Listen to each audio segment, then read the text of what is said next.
どこのやつやったかっていう情報を得て。A だ、亀裂。あ、ナイス。あ、起立？どこのやつやったのって。めっちゃ誰でしょうから誰ドイツどなたドイツか。配信消えたのちょっと待ってよ。亀裂入んで。あ、起立、あ、起立のこと？オッケー。入っちゃう。敵に使われるこれ。待って、敵がこっちに来たんだけど。あ、ほんとだ。こいつもう白だ。やっちゃっていいと思ったけど敵がもう一人来た。いやもう戦ってるのは英断だけだよ。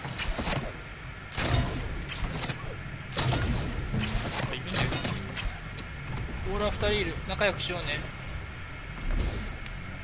あ、許さない。ギャラクシーお前許さない。ある許さないお前は。お前ギャラクシーだろ。あれか。やった。ギャラクシーか。でやった。新しい線新しい線のやつか。なんだならいいよ。ギャラクシー？いや違う、新しい線です。あれはギャラクシーのと一緒。あ、いた。超害悪なことした。ああ、どうされる。ちょっともう無理。逃げるわ。もう今ちょっと無理。いやー、引っかかった。ウサギの野郎。後ろになる。後ろ何が来てんの。踊れ終わり。終わってたし。よし。包帯が欲しい。包帯ないそこ。めっちゃコメント来てる。あるよ。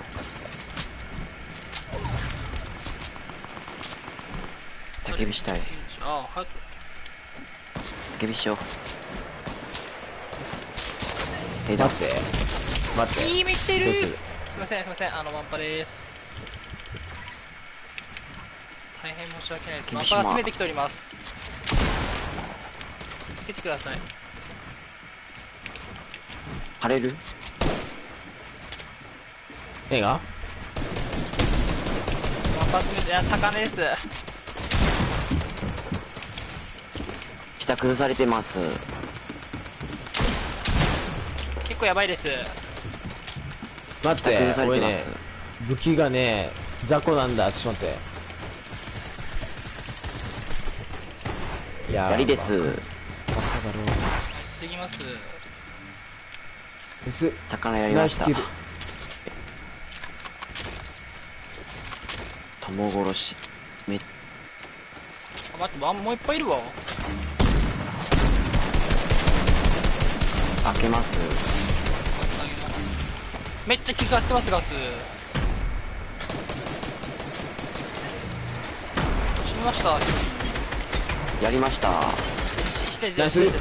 俺してゼロ。おお、やった。これしてゼロ。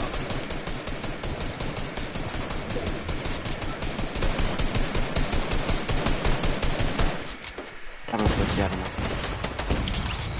オッケー、全やり。もう一歩。ナイスです。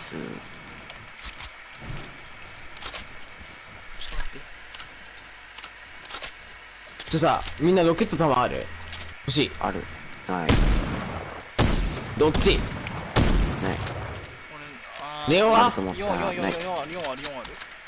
4ある？欲しいな。落とせたら落として。あれ、俺この枠何やったっけ？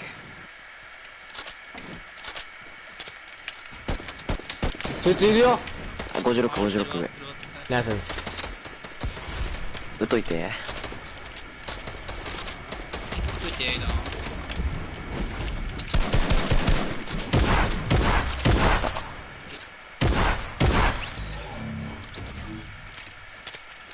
ナイス。自然あんまりなかったね。おやすみ。まんまや俺。呼んだ？ネオ配信してんのか？配信。いや、何にもない。ネオがまた配信するんだなって。71、右71。シールド削ってる多分。どっちも削ったら、シールド。ここ上4ね。60、あ、やった。やば、俺。全部へっしゃお、焚き火してる、なんか。ありがとうよ。いやー、落ち着いたってやつ、それは。6オッケー、モームだ。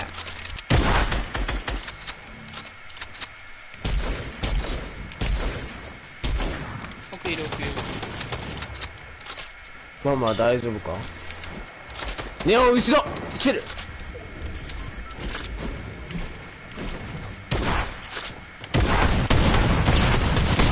ごめんなさい、マジごめんなさい。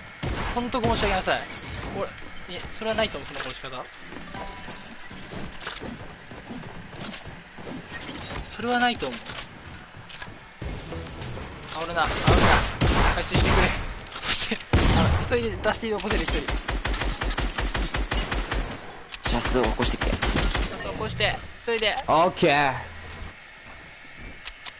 行けたら行く。でもね、もうちょい敵おるんでね、ママ。いや、多分いけると思う。ダスティ方面かな。ダスティの方に行って。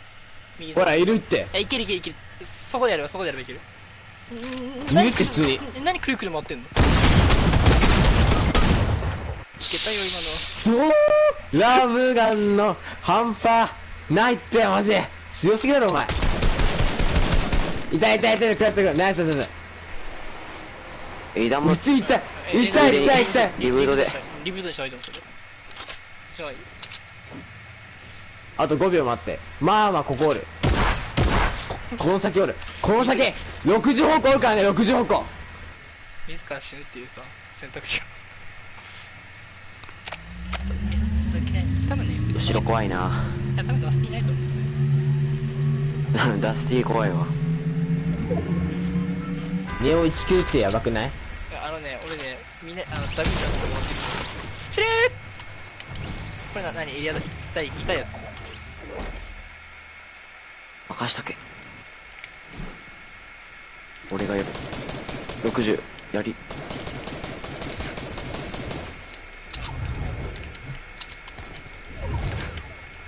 あれが欲しいんだよね。ショットが2発しか今と思って8発もね。ちょっと弾ください、先輩。ナイス。あ、ちょっと待って。ジャンパー置くね。まあ弾あるよね、ロケ弾の。うん、多分ある。あるよね。さすがにないって言うなよ。ちょこっと欲しい。あげようか。200あるよ俺。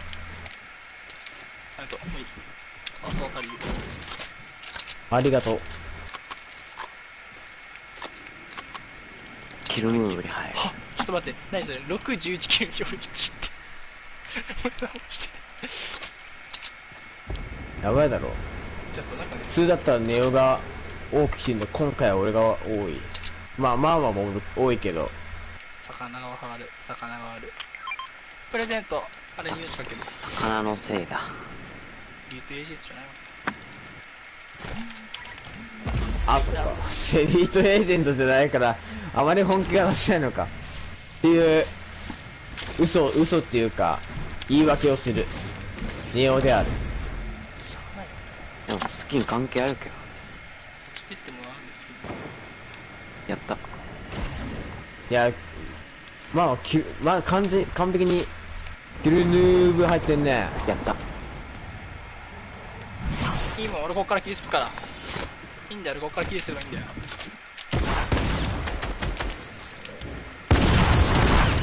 切る。100入れた。ナイス。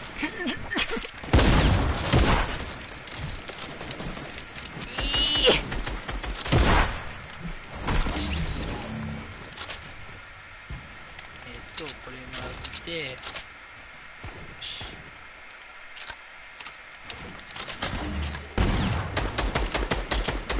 やりー。あー、すごいみんな強い。俺弱い。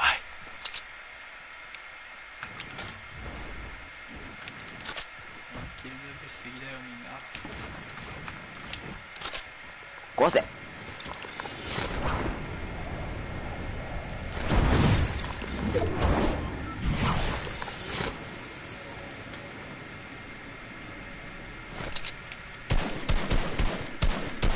ちゃ当たりたいよ俺そいつ。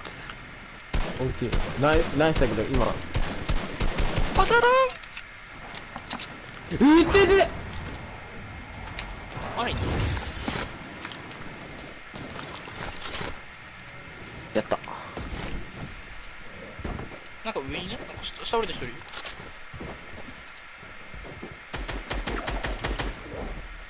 体力ない。体力プッシュ邪魔、ない。プッシュ邪魔。いや、レタス邪魔マジで。いやね、そいつやって。お前に見せろ。ちょ待って、回復していい？あ、ややかするこれ。ややかするやつ。ねえ、ネオおい。死ぬなお前。援護してやるわ。シーザーも飲んでるよ。あ、初見、カキピーだった。違ったわ。初見じゃねえ。カキピーだったわ。なんだ、初見、マジね、本当に反応したから初見って言ったら。何カキピーどうした？それやっていいやつ？帰ってきたんだろ？やっていいやつ、ヘルプ欲しい感じ。俺ちょっとやべえかも、普通に。シーザーって50。やっていいこれ。いいよ、いいよ。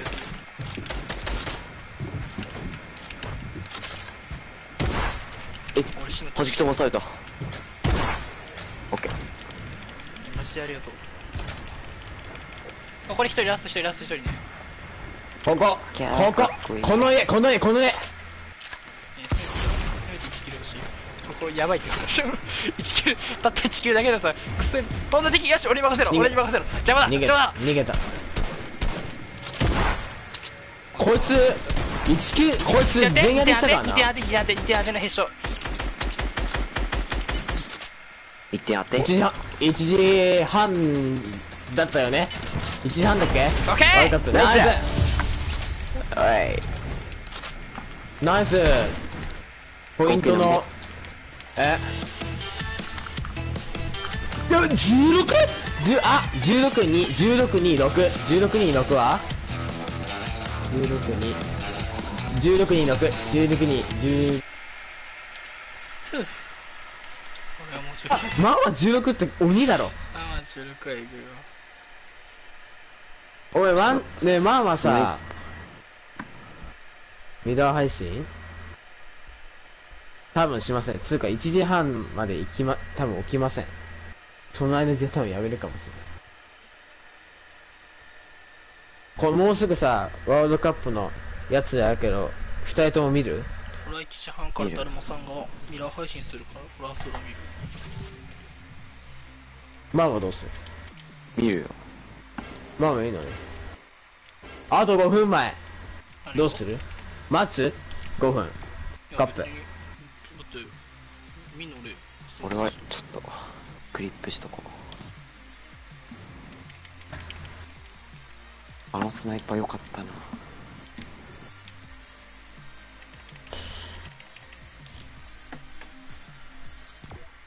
あ、カキピー、そうなの？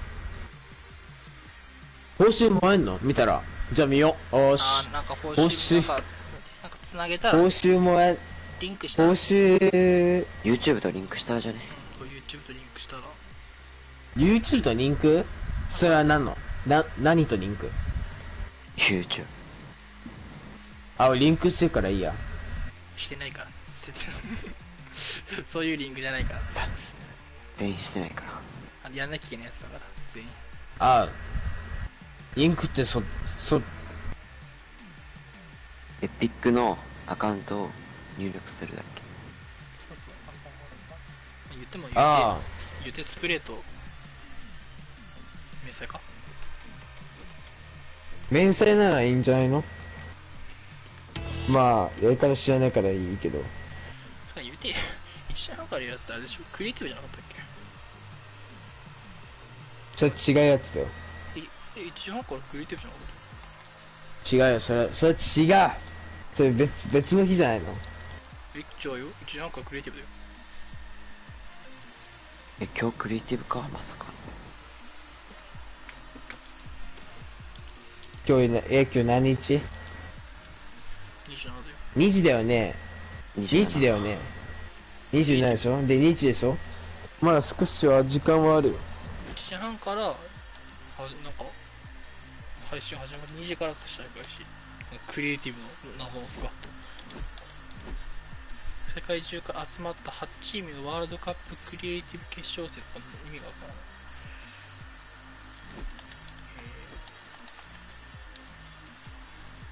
らない。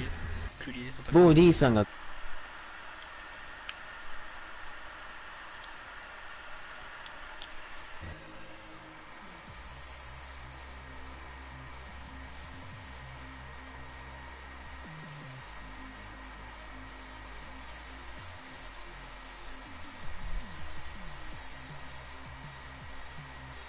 あと3分前か。フォートナイト、あ、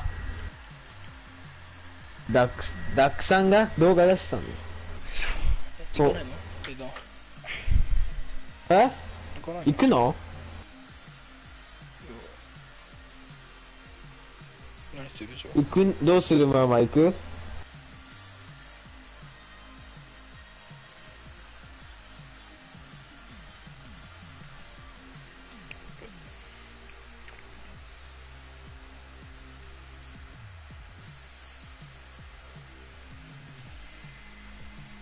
聞いてないマーワーが。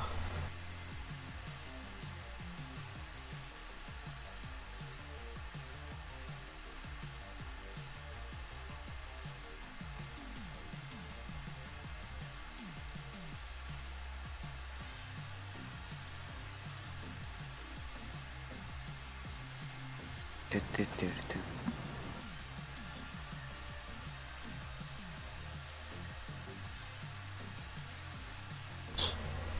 バンドエイド BO4 ゾンビ世界一取ったんだ。すげえな。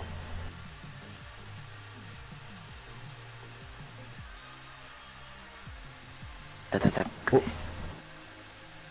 こうやってフォートナイト公式で見えるんだよね。あ、本当だ。もう準備してる。今後のストリーム。どっち見た方がいい？ Day1 でしょ？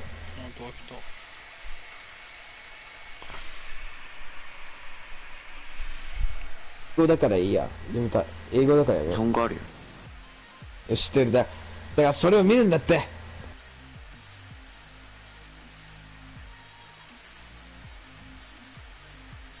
どうよ、Day1。あったあった。ああ、そういうことか。理解。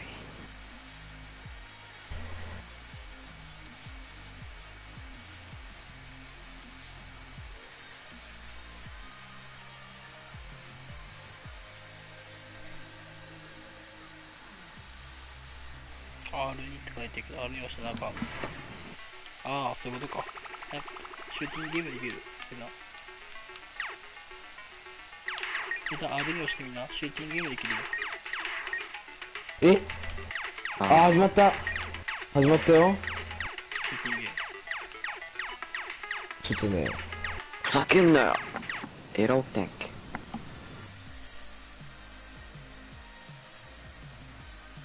始まらないんけど。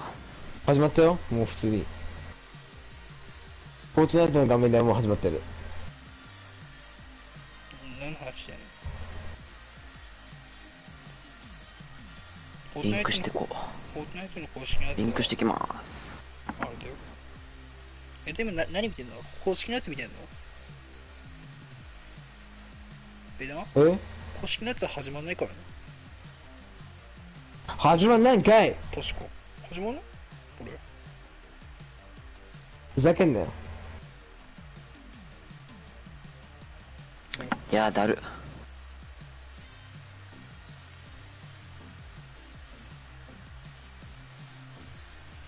ちょっと待って、俺もリンクさせよう。ちょっと待って。我もリンクしたいけど、ちょっと待って。プレイステーション何がもらえんの？確か、スプレーと、ダックさんの動画にね、そのね、商品のね、やつが出てるんだって。いや、なんか前見たんだよな、俺。E メール。プレフォンね、パスワードとどこ行っなんかコード入力するの。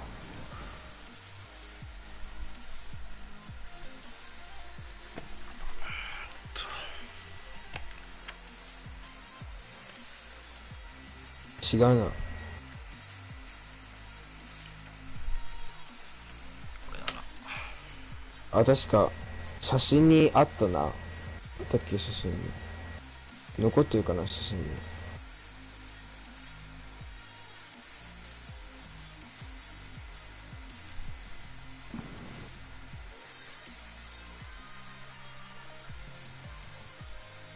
あ、これ写真に収めてないパティーン、これ。こ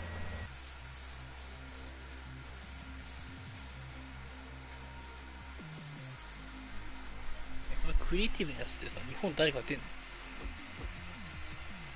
トムじゃね。ああ、そういうトマトか。ディスプレイネームとは？ディスプレイネームってさ、あ、で、4時間後にあるやつがポドカだ。確か。ポドカだ。これ違うな。これずるいな。ディスプレイネーム。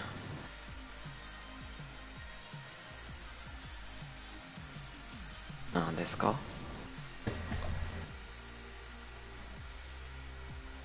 忘れた。始まってなくね？始まらなくね？公式のやつは始まんないよ。じゃあ何を言ったら始めるんだよ。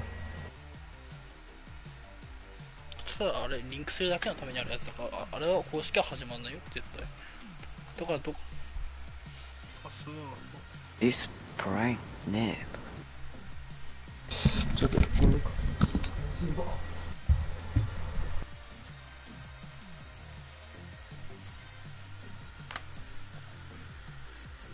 いや、なんかめんどくさいからやめよ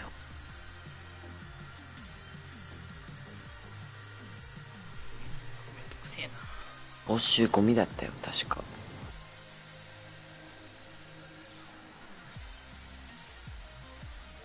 っと待ってくら。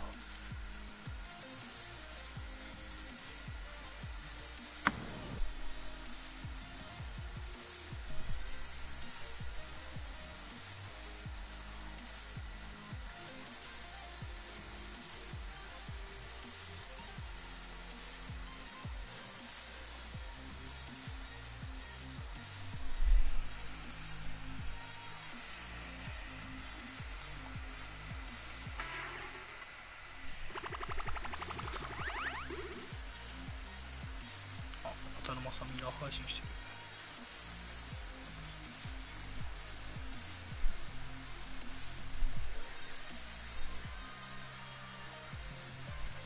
やばだろ、まさ。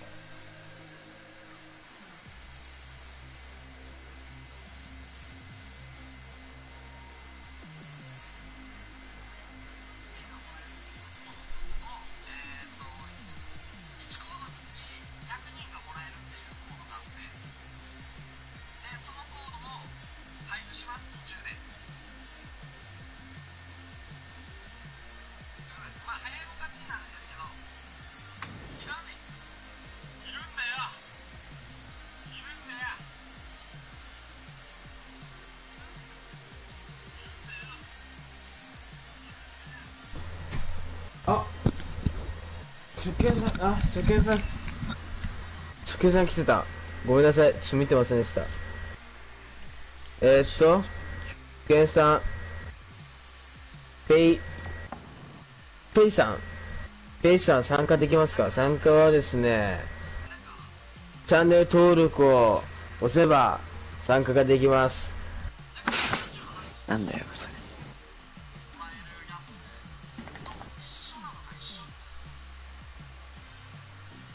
じゃあ嫌だな。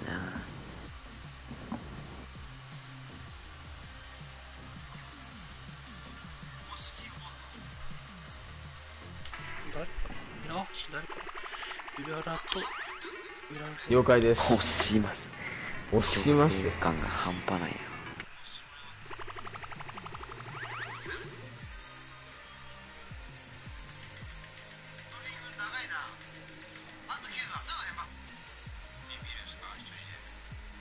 何これ？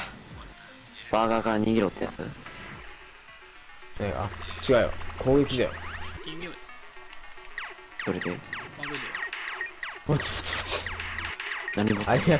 ありがとうございます。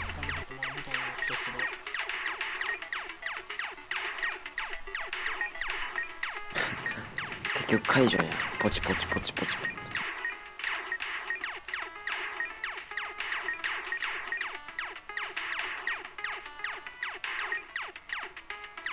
あ、理解した。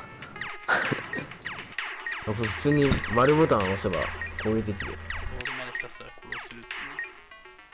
参加ができます。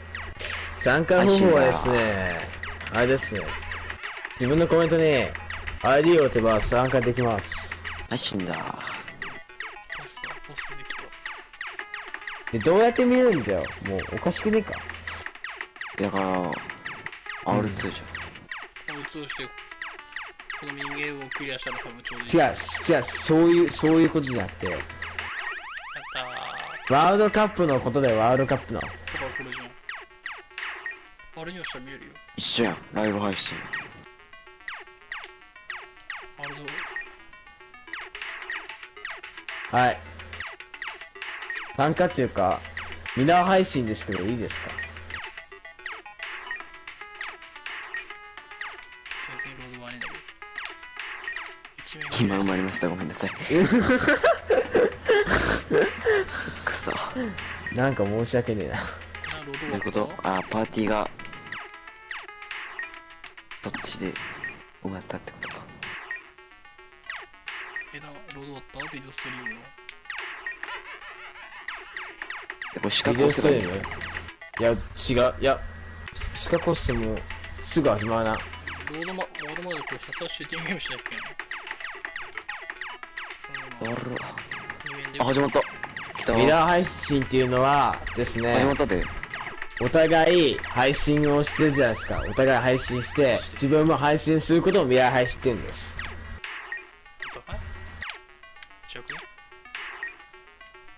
じゃあ何なんだよ。俺知らないんだよ、正確に。大会の配信をただ A 団が配信するだけ。始まったで、俺。普通に始まったの？シューティングゲームしてたろ？なんも配信しよ俺はもう俺3面だよ。なんかできませんでした。一人で普通にシューティングゲーム。これ、フォートナイトのアカウント名ですよね。アカウント名ってか ID 名ですよね。そうじゃないと無理ですよ、これ。レ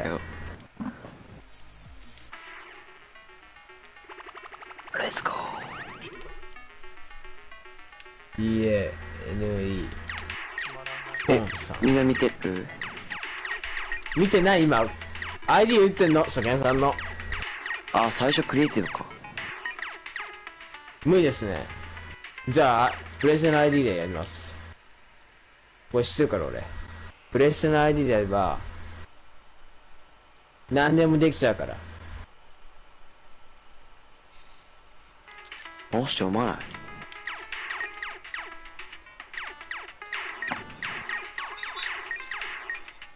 プロアマ4時からやって。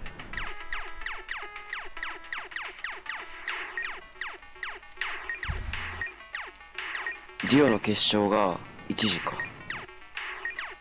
時っていつです？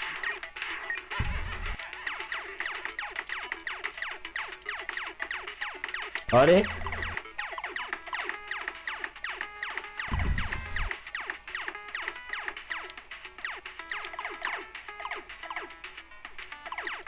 あ、そういう感じ？クリエイティブのワールドカップって。あった。あー、死んだ。あ、こういう感じやん、クリエイティブのワールドカップって。え？受信者に設定で、フレンド審査ができません？髪型マウス操作上手くなりたい。あ、ちょっと、日本語で片言でちょっと難しいです。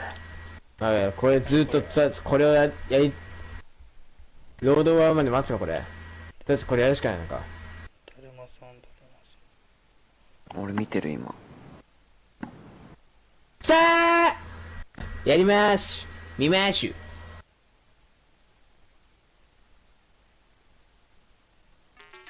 お願いします。自分の ID はですね、ちょっと打ちますね。アスレチックのワールドカップするの。最初クリエイティブかよ。あ、だからトムでんだ。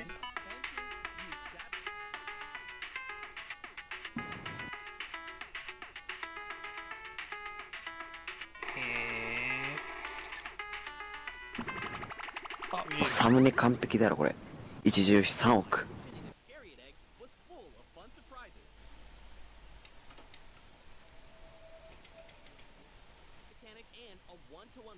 これ何すんの？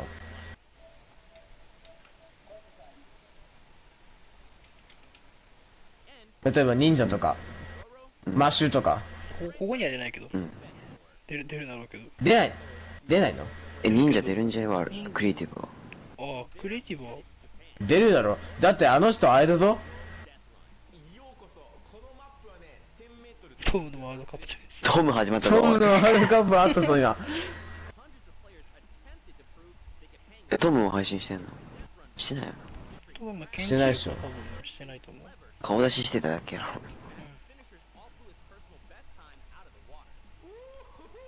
CH や。これとことどこ行った？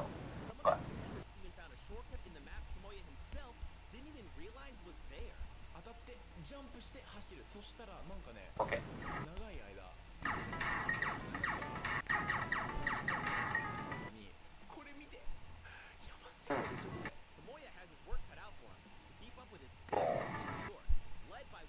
あと1分。あれ？あと2分。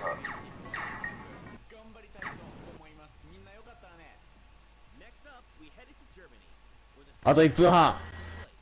もうすぐ1分半だ。あ、プロレムちょっと。もうあと1分じゃん。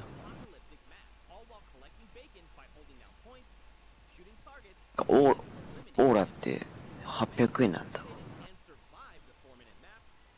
ありがとうございます。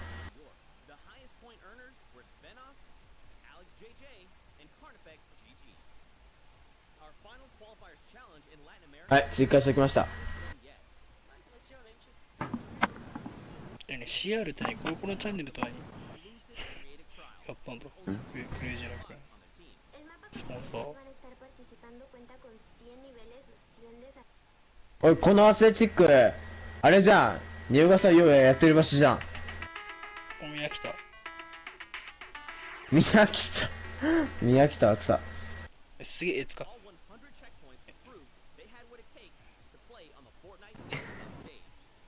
ガチのプロやん。あれ、なんかコウちゃんいるかなここにいいんじゃないコウちゃん。いや、まさかいないよ。ニューヨーク。いたらすごい。トイレットペーパー取ったら勝ち。これクリアしたらどうなるんですか？これクリアしたらどうなるの？どういうこと？このクリエイティブ。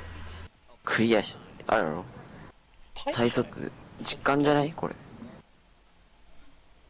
5、優勝賞金3億。3、2、1、スタート。ゲームチェック。なんかテンション上がるよな。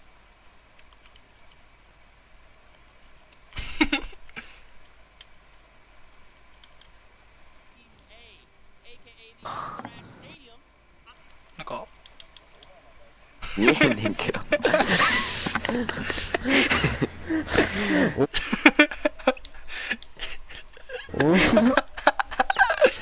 毎回思います。誰どバラク・こ？オバマ。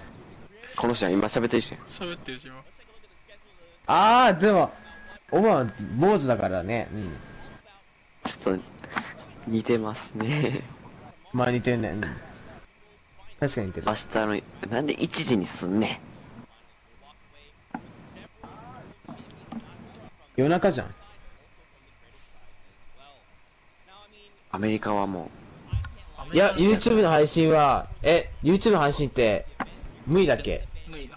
特典だっけ？いや、YouTube の配信は見ればわかるよ。多分始まってないと思うよ。コロコロチャンネル行けばあるよ。フランシスコとなんかやってる。今日朝。だそうです、カキピー。だそうだってカキピー。CR はさ、小学館だっけあるじゃん、なんか小学館みたいな子供見る本。あれとコロコロチャンネルとなんかスポンサー契約したって今日朝あった頃。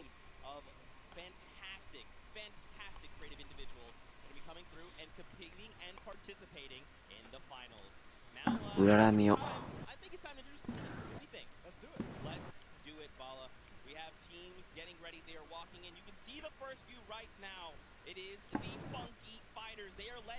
マウフィン出るよな。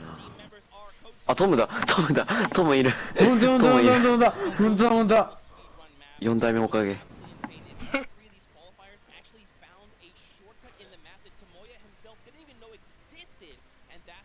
ともや。ともや。右の人主張激しいな。戻ってきた。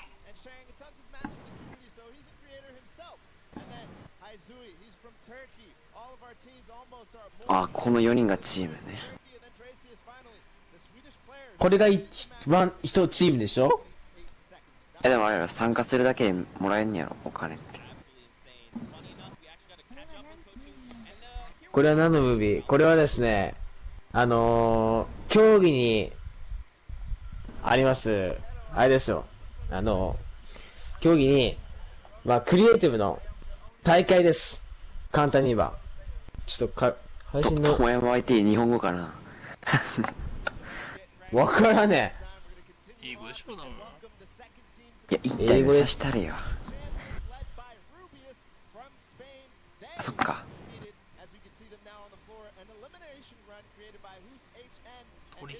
鳥が激しい。あ、これは2チーム目かな。わからん、この人。知らん、全く知らん。ちょっと似てんな、後ろのチキンとちょっと似てる人おる。チキンガリガリすぎ確かに似てんね。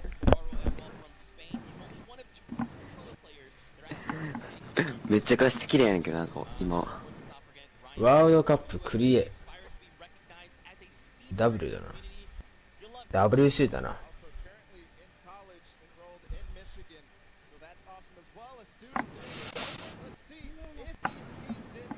まあそうですね。まあ有名というかクリエイティブで作ってるなのかどうかわかりませんけど、説明しよう。まあとりあえず有名な方やってるらしいですね。ああ、キャプテン的な存在ね。一人そう一人一人100点があって、それを煮づいて勝利をするってやつです。エイダンと思った。あ、ビビった。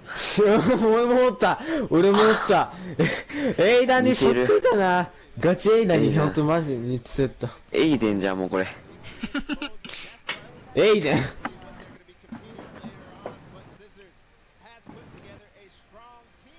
待って、これさ、右の人さ、フェイズじゃね？これうん、違う。絶対違う。だってフェイズの T シャツ着てるってことはフェイズじゃないの？違う？フェイズが好きなんだよ。違うやろ。いや、もしこれ本物だったらやばいよ。あれや。ストリーマー部門の人。やっぱりよ。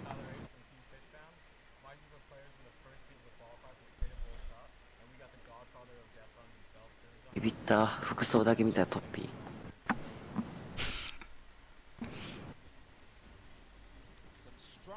ー。よし、変えた。あ、アリケン。アリケンアリケンスキンうんちを流す。お、忍者だ。忍者待って日本人多くね。もう友也 YT めっちゃ似てる人ね、右。3番の人日本人だよね、完全に。うん。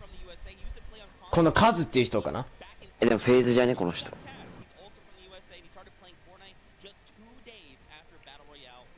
チャンピオンのフェーズ来てるわ。うん。そうだね。で、リーダーは多分忍者だろ、どうせ。どうせリーダーは忍者でしょ。忍者。いや、お前かよお前が撃つんかい。そこは忍者だろ。空気読め。しかも英語うまかった。しかも英語だったね。うまかったね。マーフィーみたいな。明日かな。会場すげえな。ビビる。あの人かと思った。ボクシング。なんか、デイブの服装なんか、違くねデイブ。なんか、中国感があるのよ、ちょっと。待って、後ろのさ、レイムさ、顔おかしくねなんかちょっと。なんか違う。どうした映画泥棒の形やね、ほんまに。顔面。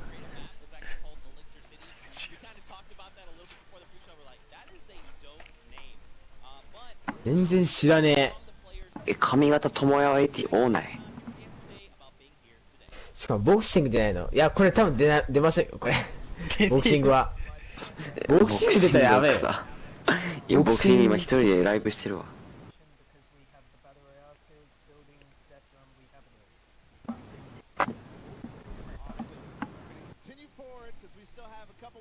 これいくつ目チームもう忘れちゃった。ラマチームだね。おっと、デコヒロシ。ラマいるの。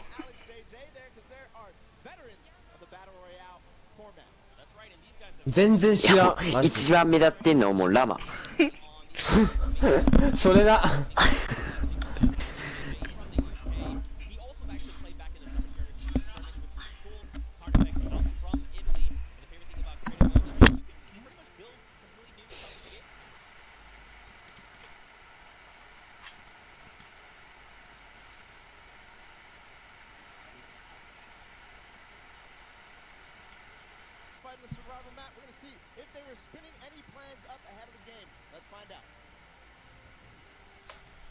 Hi, this is Svenos. I play for PJ Lamas. We're gonna win this one because we have 3 pros on our team and a journey that is very intense and aggressive. So it's fun down. And of course, if you watched during the summer block party, the sunshine. こっち見んなよ、オバマ。Let's go, baby. That's how we do things here. You've got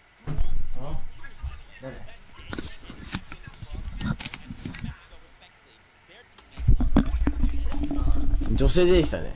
これもしかしたけどさ、待って、この、これさ、指出てきたやん。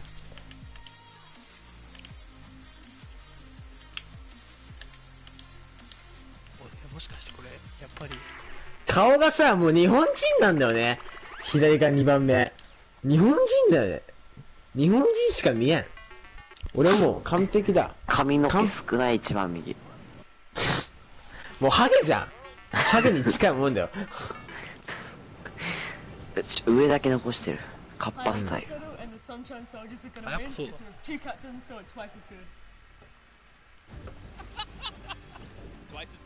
そんな面白い。いや、英語だからね、さっぱりわからん。何言ってるか。めっちゃニヤニヤしながら言うやん。あ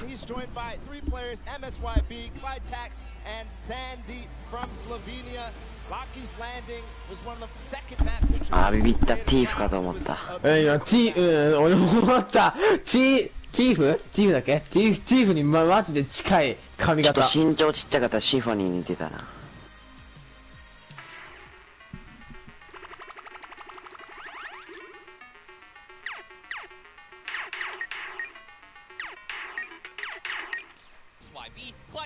あ、待って、これさ、この配信あれじゃん。色彩のやつ、あれだ。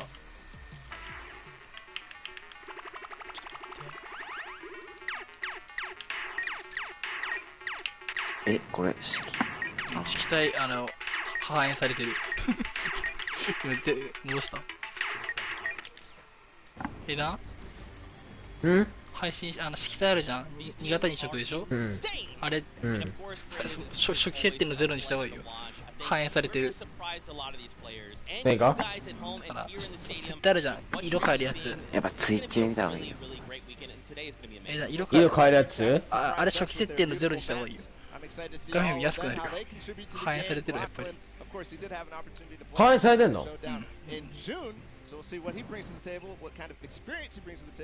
俺初期設定かな。全部ゼロにした。このゼロにして画面明るくなるよ。コメントが来た。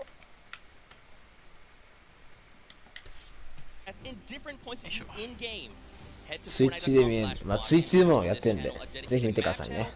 ミラー配信って大丈夫なんですか？ミラー配信って大丈夫なんですかって。いいんじゃないの？ミラー配信ってみんなやってんじゃないの？ダメなの？いいな。逆にミラー配信は OK ですよ。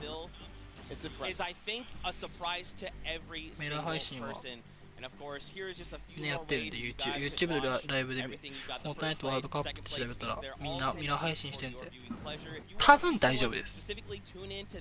やってるんで。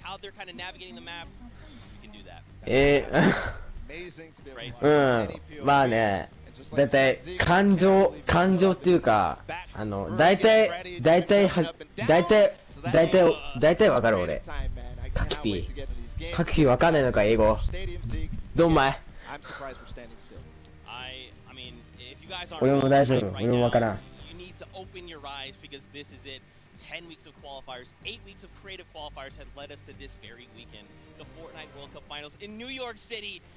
We're going to walk away with world champions. Yeah. I'm so excited. I could not be happier right now. And not only that, we are outside the festival having a blast. Everybody's doing all sorts of fun activities. All the people are getting inside, starting to get ready for the show, get in the bleachers, start watching some creative action, and then later, of course, the pro-am. It's a blast. Make sure you're coming down here and joining us. Are you the one? Now, funny enough, we actually have Hoopy standing by. She is chilling with the leader of the Funky Fighters. That is Tomoya, so let's send it over to her. これつまりルールはあれだな。あれか。アスレだよねこれ。お、トモヤ。トモヤおいて。観客席すっかね。I just practiced with my team yesterday and things went pretty good. これトモヤだよね。違う？そうだよ。あ、トモヤだよね。そうだよね。I'm pretty excited. Yeah. That's awesome. Team synergy is definitely important. Now, do you know any of the other competitors that are going to be tomoya英語は英語うまいな。さすがイギリス生まれ。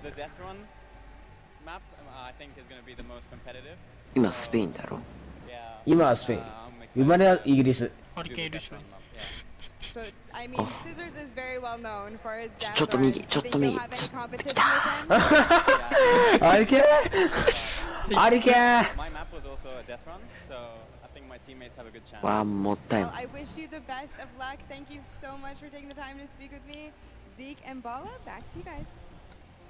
Oh man, the hype is building. Now guys, the show is getting ready to start, but there it is. You've got the 32 players, 19 represented across 8 different teams. The Fortnite World Cup Creative Finals are about to begin. You ready? I am ready, Zeke. I'm ready to 多分ね、これ多分空気読んだ方がいいと思う。日本語多分言えちゃダメだと思うこれ。だるまの配信めっちゃおる。だるまの配信どうした？やば。14000ぐらいおる。なんか招待連打されてる。最悪。かっけ。招待連打やめてください。マジで。過去にもそんなことやったんでやめてください。招待連打。すげえ。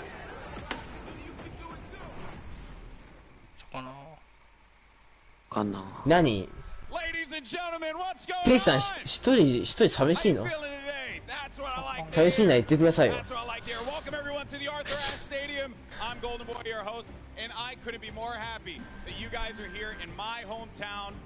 YouTuber 始まってんだって。pretty cool. That being said, 同じ顔の人多すぎて。 じゃあ俺見たいんだけどねえ、どれなの？教えてくださいよ、 ID を。あ、違う、どれだ？これか。急上昇乗るんじゃねゲームで。あ、これか。じゃあマイゼンシスター強ない？プレーになったなったまだ。 1日に再生される回数日本一。こうやってますよね。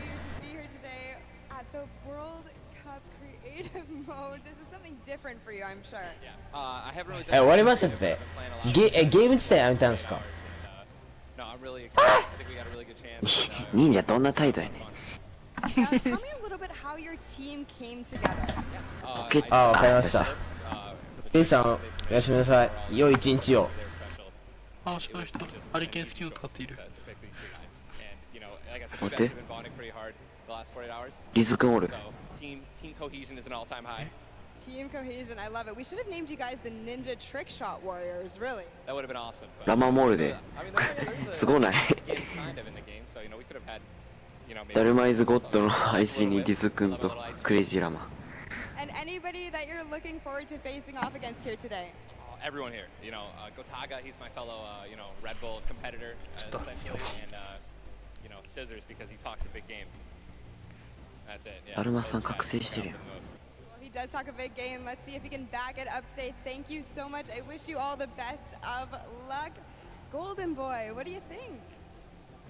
Well, I think that's pretty awesome because the good news is we got 8 PC は画 great 質綺麗や teams な。 that are going to be playing for a $1 million grand prize in 3 very creative modes, which means today's really all about fun. And who better to have some fun with than none other? You got Monster, Sundown over at the cast booth. Take it away, fellas. And boys and girls, Jonesies, Bonesies, and everyone in between, welcome to the Fortnite World Cup Creative Finals. I'm one of your casters, Sundown, joined here by Monster. Monster, how you doing today, man? Doing great. This is the moment we've all been waiting for. 息継ぎしてるこの人たち。 And it's all coming to life. And this is what we're here for. Yes, after the 8 trials now, what you'll be seeing on the stage will be 4 sets of 3 matches and 2 never-before-seen maps, and a little refresher coming from the Creative Showdown there with Sky Station Showdown. It's going to be incredible. That's right. So you guys have seen the Sky Station before. Lucky for them, they get to kind of come in here, prepare, kind of prepped up. But there is so much more that is going to happen. そう、歯磨きも持ってくる。 Oh, and I mean, seeing the adaptation across these sets is going to be incredible, and they're going to get a chance to revisit them at the end with a little remix, but we'll get into that here in a second. Let's check out the overall scoring and how these guys are going to be competing and how they will win. So, as we said, that first set is Sky Station Showdown. Junkyard Juke will be the second one. Set 3 will be a never-before-seen World 1, and then set 4 will be the Golden Games. Now, the Golden Games will comprise of a singular match from each one of the other 3 with, as I said, a nice little remix on it. And the Golden Games is worth a Golden Llama, while all of the other sets are worth a singular Silver Llama. How do those llamas add up, Monster? Yeah, you want to accumulate the most llamas throughout each set. We're treating each set its own individual thing with a couple games in between. So they're going to get a couple runs at it, and you just want to do the best get those llamas so you can take it all home. Yes, now the winner of the set will go through, and in case there is a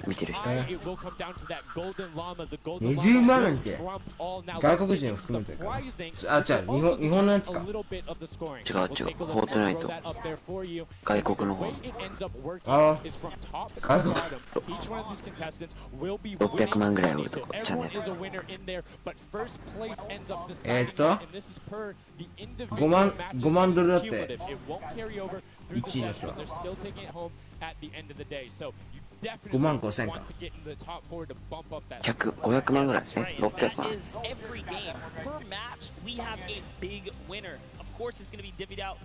500何万やな。Yes, that is across 12 of matches total. So tons of chances to win prizes from all of these guys. Let's take a look at the roster and all of the teams who will be competing and give you guys a quick little overview. You can see Chicken Champions led by El Rubius, Sunshine Soldiers 参加賞100万円。 with Danyan and やば。 Ashi representing as the captains, Funky Fighters with Tomoya, Karoku represented by Lachlan. But we gotta give some love to the Ravens Revenge. You can see them up there, Little Whip Warriors. We already kind of touched base with Ninja. Llama Record. だるまさんが友やって言ってんの。ツボ And of course the Fish Fam, who's gonna be led by Scissors. And these are some of the creative kings. They've been able to go through, run, qualify. A lot of them have had the world run, or not world run experience, excuse me, but in those death runs where they were doing the qualifications, but there are also some combat aspects. So we've seen Sky Station Showdown before. You know, there's going to be a little bit, I don't want to say advantage, but they might be a little more at home when you're actually firing bullets, building out, and trying to get those rotations in. 猫くんも出んの。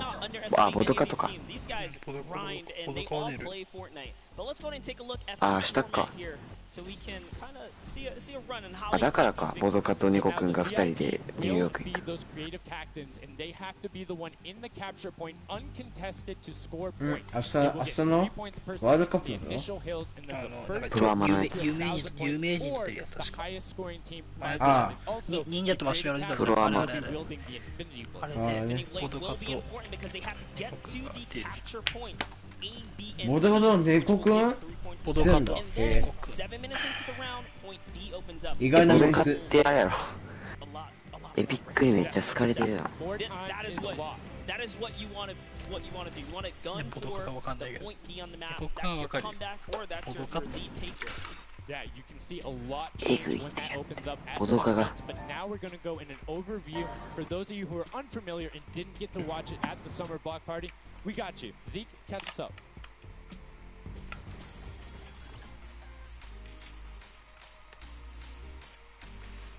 This map is a collaboration between さあ Team もうすぐ Evolve か and な。 Epic. もうすぐ Now let's 始 break まる down と思う how it 西 all だっ works. け For this very Oh, well, special thank you. event, we are bringing you an exciting King of the Hill style I game only create built team and up. creative by Team Evolve. そう、2 Eight 時、 teams 2 of 時 four から players will start at their home base テー on マ the モール edge 的な of や this つかな massive flying なん city. か前くらいなかったこれ Together, they will punch 3 capture circles,わ racking からん。 up points by holding them down for their team.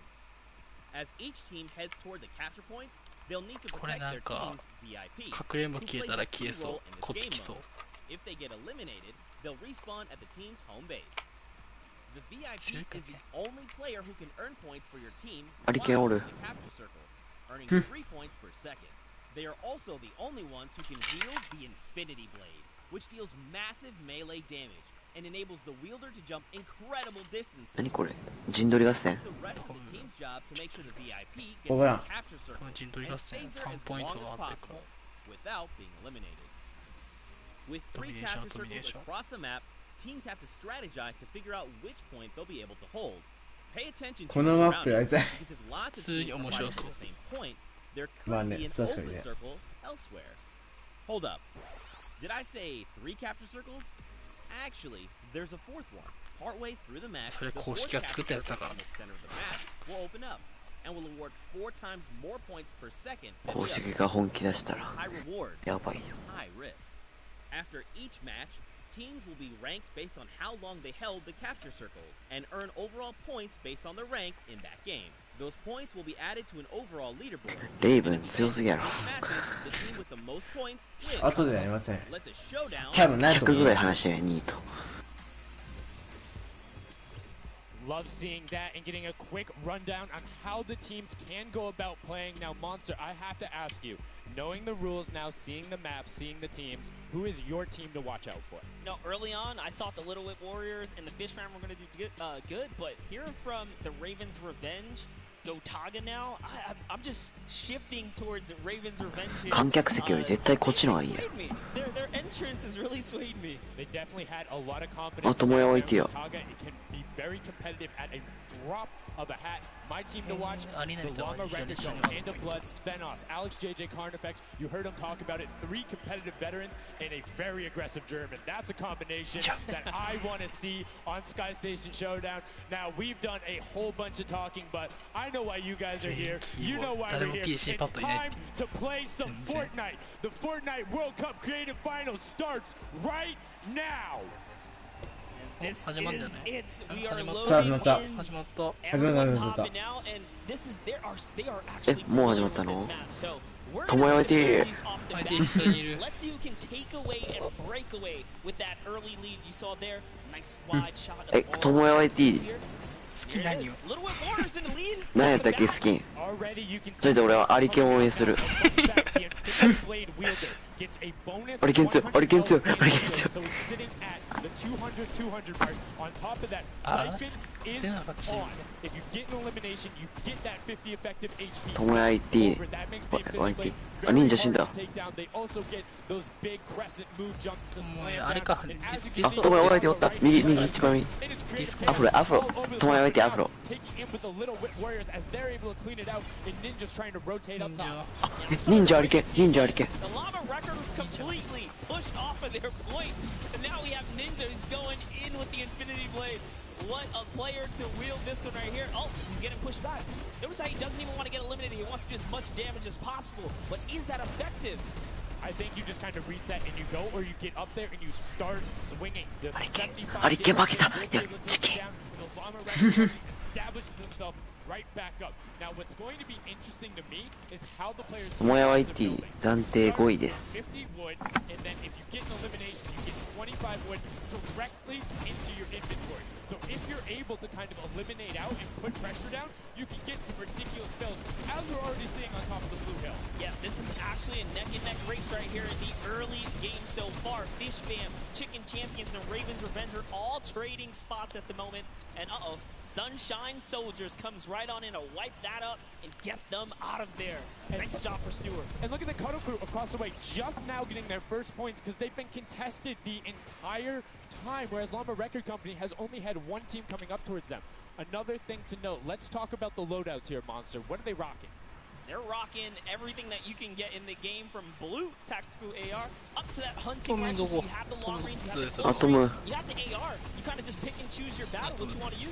And the one Ah, thing you're Sakana. missing that Sakana theが強い enemy wielder does not have will be 9 impulse grenades. So everyone has a bunch of 魚さ ability to be able to 全員 get ソードやん You see right there, Scissor's able to cut down a bunch and get a decent amount of timing. Let's take a look at the score. でもアリケン強いぞ忍者強い忍者 Only a 5-second uncontested lead, and they're building on it. Right now, not a lot of points have been scored, which means when that hill opens up at 7 minutes, it's going to be that much more important. Yeah, this is going way better than I expected. There is 俺 no もう忍者とりあえず so 振るやんけ far. 忍者勝っても But Little Whip Warriors are doing 味方いないから誰も囲ってくれない He does get traded out. Raven's Revenge kind of takes it back over. Will go Taga squad manage to hold it down for long enough to get え there. でもさアリ You ケン know, やん points in. 1位 Don't forget, he has to clear out the point. If there's someone on it, you're not going to get anything. Right, and as soon as you're up there, teammates are not building for you, you're exposed for the entire map. Everyone else is able to see you. You can see El Rubius going in, but the double pack plus the Infinity Blade wielder of Hand of Blood. This Llama Record team is looking to go platinum with a great defense of their point. あすごいともや YT のとこ4位になった Starting to earn some points, trying to break that. Oh. Triple digit, Hand of Blood. あ3位3位ともや YT2 位ともや YT2 位 Biggest dog influencer on ヘイト食らわなければ That's そっか impressive, 稼げ but る I わ wonder who the first biggest is. Now, いい that's 感 not じにヘイト食らってないじゃん statistic for that. え Like, 1位いくんじゃね but one thing I do want to note for Hand of Blood, いった look at the eliminations coming めっちゃ out of 上 the の感 Infinity じ Blade. ヘイト食らってないともやあほんとヘイト食らってないほら奥奥奥 Before 奥 he gets that siphon gun, 誰も500万やぞともや YT 綺麗にヘイト食らってね no tender defenders are あ止 going まったってことは食らったん able か to な hold the top, and now crawling their way back up there. They're えでも only チキンも about 今結構 10 seconds 食ら or っ so てな behind フェイ the ト Funky Fighters. Wait a second. Where did the Funky Fighters come from? Suddenly they're at the top here, and the Little Whip Warriors have not managed い to や earn ともや any YT の points. とこ強かったな Sunshine Soldiers looking to kind of ruin that festival up top, but it's Tomoya. We touched with 何してんの him ともや early YT on. He said, you know what, he chose his players, you know, specifically because they're great at depth. Yeah. It looks like they battle it out too. They're doing a very good job of making sure they go at the same time. You can see Tomoya being patient, doing どうしたトムどうしたトム trying to find an outlet, but he doesn't want to commit before his teammates are there. He's waiting for Kutu. おい魚に越されたぞトム As well, the fight is on, but we switch back over to Scissors just chopping it down. But the fish fam is a superstar as the retake happens. That is actually crazy. Watch him kind of wait there, prepare the ambush. His お team comes up 今 and フェ they イト勝ってない collapse ぞ on the point. And bye bye fish fam. And notice they had enough mats to completely encircle the top. 今友也は The Infinity Blade will 最 be able 強 to come right out. So instead, うま Tomoya っ jumps straight up 出 to てん just だっ stall て out a couple every second.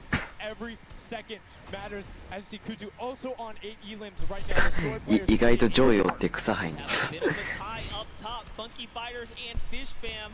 Llama record so close as well. This is a close one for the run in the top 5 so far. And I like seeing the Funky Fighters using impulses out of spawn. You get 9 of them, so it's great to throw them off to knock other people off the point, but use 3 to get a little faster. These guys are all very experienced in terms of navigating basically every part of creative and battle royale, so they can use those little quick impulses to get themselves more efficient. As you see Zand go down, Suzu go down, Scissors go down right there as Lachlan is just cutting them apart. But Tomoya again. アフロ強い絶対詰める場所変えるべきだと思う。ヘイトくらいすぎてあそこ。3チームぐらい。 Oh no, the Cuddle Crew does not have the オリケン来て、オリケン来てる。 fielder here, so Clytex has to 今来てる。 kind of hold Nice it down Hurricane. for now and wait until the leader, the team captain, can get up to the top. If Lachlan gets there in time, he might be able to, but nope, they kind of lose their point of interest, unfortunately. あ、オリケン。 And now Gotaga goes up and goes straight back down, not able to catch himself on the edge, so Raven's Revenge gonna have to wait a little bit before they get points, but have full control, and Gotaga unfortunately brings some of his teammates built there with the Infinity Blade. Yeah, you see Chappie. Chappie's from, you know, the USA. His favorite aspect of creative mode is actually 1v1 build fights, so this is why they're doing it. And they kind of close it up. Looks like the Cuddle Crew has come back, but the Fish Fam is here to ruin that entire あで party. もそれは強い Shut it down, and Scissors 魚うま And again, you see 友也 every IT が single い time た the Funky Fighters go Oh, up. It is oh, never okay, a solo IT. person. It is Like always in 2, Katsuya most of the chance. time 3. They get control and then they えこれ結構いいんじゃね immediately bogs up. But while we've been talking about that, let's check in back with the scoring as we're now right around the 3rd mark in a minute out from that. あこれ人数が多いほど早いってことたまるの Warriors are little whipping all over as Tomoya goes up, comes back down, and the Shing Shing was not 今 enough. 友也って言ったで Takes it down. 解説 Love that strat. You don't see anyone else really utilizing the dive straight up into the air to kind of disengage off the pressure. Ninja's doing a great job chopping up here. He's already at 8 a limb. That, never mind, make that 9. That was Gotaga who went down right there. And they 忍者のとこうまいな run at, you know, advancing the lead here. And they are slaying out too. You see every single one of them almost to the double-digit marks. But Taco, hello, 抜かれた that was your head. Yeah, you got to be careful because hey, if all you're doing is sitting there rifling, that's fine. Somebody's えこ gonna れ take 先 a に1000いった方が hunting 勝ち rifle. Lachlan goes up, MSYP is just behind him, and Lachlan is able to take that one over. Kaz is trying to do everything he can, and he does get Lachlan. So あ good ちゃう play わ coming out from there. あと7分 Opening や up about a だ 20から second これで lead. 一番 Here 高 we い go. 3, 2, 1. Middle point 真ん is 中い open. た That's 12 point per second, and right off of the bat, you see Cutter あこれゴールドポイントってや Crew つか going out, and めっちゃポイント高い確かに落ちたあれ剣落ちたあれ剣落ちた Rubius and Hammer in the circle 忍者 right 行く away. Rubius under fire, but Ninja 忍者行け who will take it? Rubius has the better sword on 友也 IT いけ友也 IT いけめっちゃびっくり。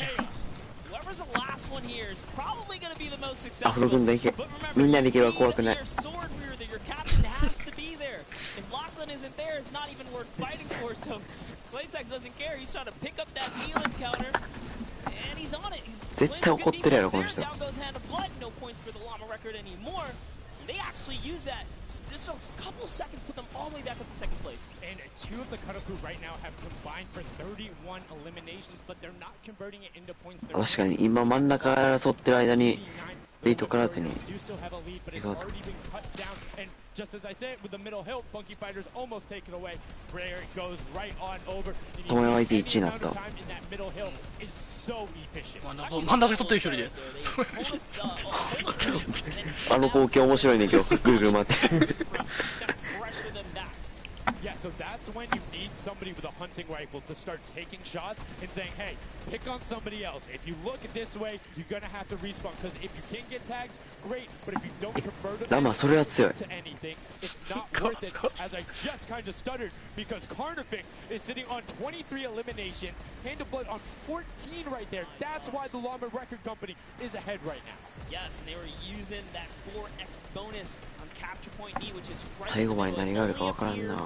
after the 7-minute mark. So now that we only have 5 left in the game, it's up to whoever can hit that 1,000 first or the timer runs out. But at this pace, I think the Fish Fam, the Funky Fighters, or the Llama Records are probably going to take it here. おっとトムたちが動かないポイント。 What's interesting to see is the Fish Fam are pretty much now uncontested as everyone has tunneled in on that center hill. But once you get later into the game, when you need to kind of go up a little bit more, consistent points end up winning out because everyone will turn their attention to the 12 points per second. You'll have impulses going down there, random hunting rifle shots, builds 24/7 because they see that tick happening. And look, as I said, all the soldiers are down there too. Walls everywhere, but it doesn't matter. Points aren't being scored right now. Yeah, they're trying so hard to get all the bonus points that the Fish Fam is just like stealing away the lead right now. But also, remember, if their teammates pick up Eland, you get matched straight to your point, into your inventory. So they're able to fortify up there, and that's why they're just slowly growing. And you can actually fortify to prevent the wall to toss it in. As you see, Hand of Blood picking up his 16th Elam, but hey, Scissors is chilling. Yeah. Pumpernickel it up. Yeah, let him know.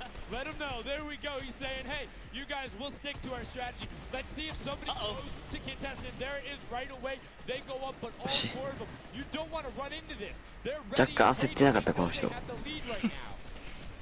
Oh, he's holding a trophy. Look at him looking around, he's telling him to let him know, man, and that's what it's all about. They have a 100+ point lead, but no question. Everyone is tunneling on the bottom. Uh-oh. And I like this now. Now they're turning their attention outwards. Wait a second, they're just up there scoring. Like, what can you do in this instance? They see the other scores. The leaderboard is running for them. 建築できんの？ラマ強い、ラマ強い、それは。You hold the middle and 4人そこにいるの強すぎる。and then the second you get the lead, start running at the Fish Fam. あ、来い来い来い来い、もう来い。終われ。Nobody else is gonna catch 全員行くぞ。 Everyone's attention is there right now. あ、でも友也は3位か。あ、友也は友也はこれいけるいける。2いける2いける2いける。頑張ればいける。これ頑張ればいけるくね、友也は800。900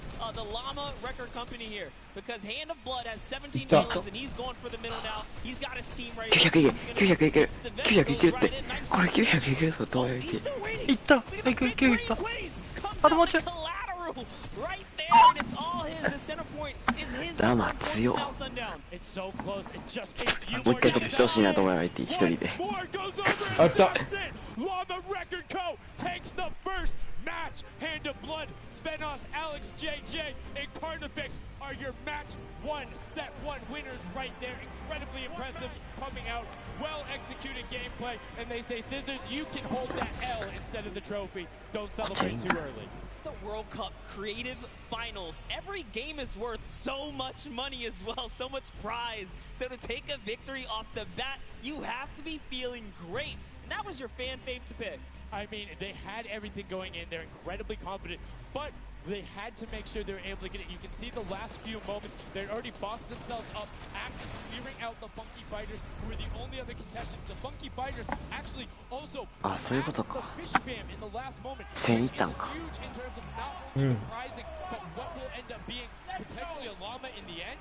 That's right, that is right. Loving this replay right there. The let's goes, the energy is real. You can clearly see the excitement. That was a great game to watch. It's fantastic. でも友也は2位だし2位じゃなかった。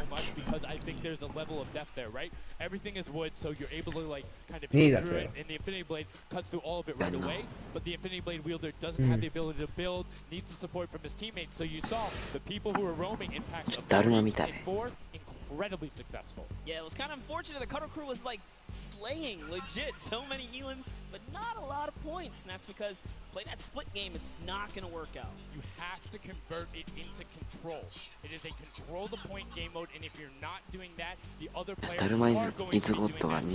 As right there. And what was unfortunate then for the Fish Fam is they got contested twice in a row right after and just couldn't get reestablished. They couldn't group together in those long spawn lines like you were talking about. I mean, they could be painful. Yeah, you know, I was rooting for Raven's Revenge, man. I might have to jump on the Llama record. クリエイティブにこのマップあるらしい。 Really? One match? Just one, dude. One match? That was quick. All right, well, he jumps on the bandwagon. We're going to jump on over to Pookie, who has an interview for us. Thank you so much, guys. I am here down on the arena floor with 2位が一番悲しいやつ。 here. We have the Llama Record Company. Now, have any of you ever played this? Let's go to you first. Yeah, we had a few training sessions yesterday and we were totally dominating the game mode. So, I mean, we are by far the best team here. And right now, we feel very confident, yeah. Well, you certainly played, like, you came a little bit from behind there. So your strategy was kind of like to get those points that are slower occurring at the very beginning and then kind of go into the middle and kind of start... 優勝してから右の2人態度でか。 I mean, that was pretty much me, yeah. Like, we know that at 7 minutes, like, the middle just opens up. You get like 12 points instead of 3. So, yeah, we decided to work on that. We weren't that good at first. ムーブにちょっと集中してちょっと歯磨きあまりちょっと長すぎた歯磨き2人だけ腕組んでねんな。超右とかなんかいい分け方やん。2人組んで3人目3人組んだ。1人空気読んでね、逆に変えればね後ろに組んでんだよな。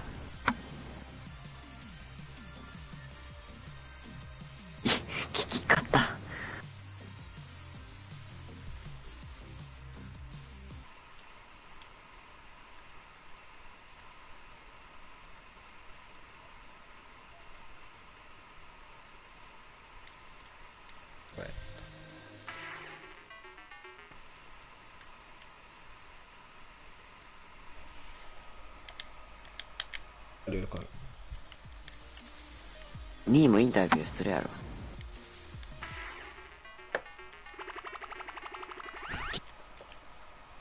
あ、職員さんいらっしゃい。で、チャンネル登録お願いします。いつも参加とかやってるんで。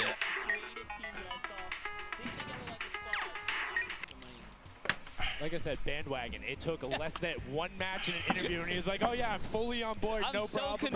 It's all good." This set has been so exciting. I mean, who are you looking out for? Who can contest them? And what do you think the next step is to shut them down? They say, hey, we have a game plan. We're going to do the same thing. And I agree. If it's not broke, don't fix it. Like, stick to that if you're going to keep winning. But what do the other teams do to now make them uncomfortable? How do you go challenge them? I mean, honestly, we saw a lot of that team play out of the Fish Fam, right? You wait for your Infinity Blade wielder to come up and then get the team to back them up. You have to work together.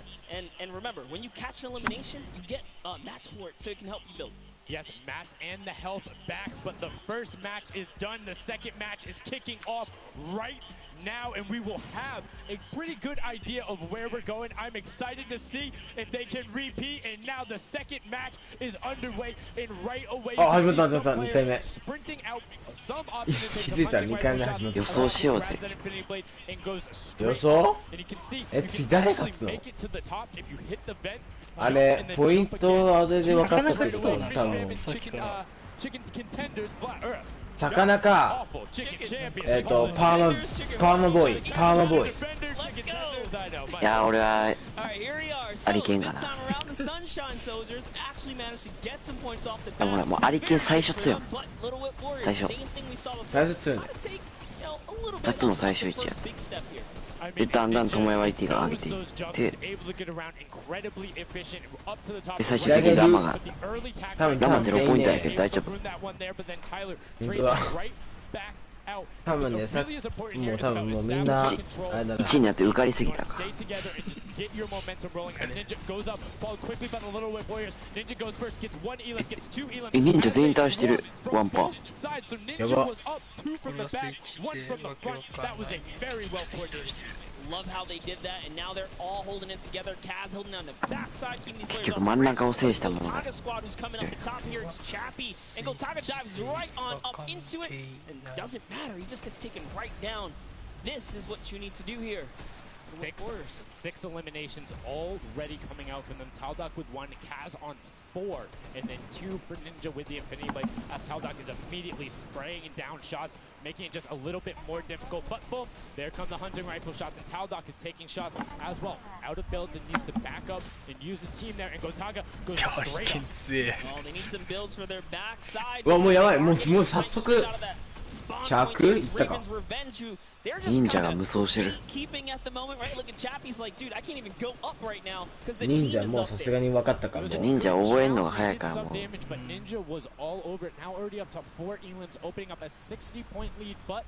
Have to keep an eye on the other parts of the map as the chicken champions are doing their best to hold the top. ラマやばない。Kaz 21やるまだ。 gets taken down, but 5 elims on his first life there as Ninja challenges Magma. Will he be able to clean that one up? And he does. But Chappie's on the other side. Slam goes down right away, but now we're all with your match 1 winners, the Llama Rekiko, and they're already slaying out as well. 12 elims for them, but 0 on Hand of Blood, which is actually efficient. Assuming he doesn't need the health, will have the sword regen going through, but he can't use the builds, right? So other people need them. He can't build, he also can't get hit right now, so he needs to be careful because he is one shot away from getting taken out here. But someone dives right on up, he has to put that pressure down, and it's the chicken champion to make a quick end of him. And it's their turn to start points, but no, chicken champion leader goes down there. Good attempted defense from Carnifex. Was able to take that one, but now we have 2 swords up top. Gotaga and Lachlan just trying to beat each other up, and Gotaga comes out the winner of that one. Other Cuddle Crew team does pick it up there. Just remember, it's 3 points when you're standing in the circle. まあね、上位行ってないのはね、レイブンチームとボンバーチームとピンクマチームがまあ上位に行ってないんだよな。Definitely very intense for Tomaya here, who again has no health. The Funky Fighters are trying to get that dominant lead they had in that game 1. Can they get it? Ooh, knows he's on camera there, gives a little bit of a taunt. Tomaya 今、妹さん今。 Says, you know what, points are more important right now. いけるTomaya いける。 Focusing in on the points here. 好感度すぎやろ。 Trying to prevent that ramp coming up.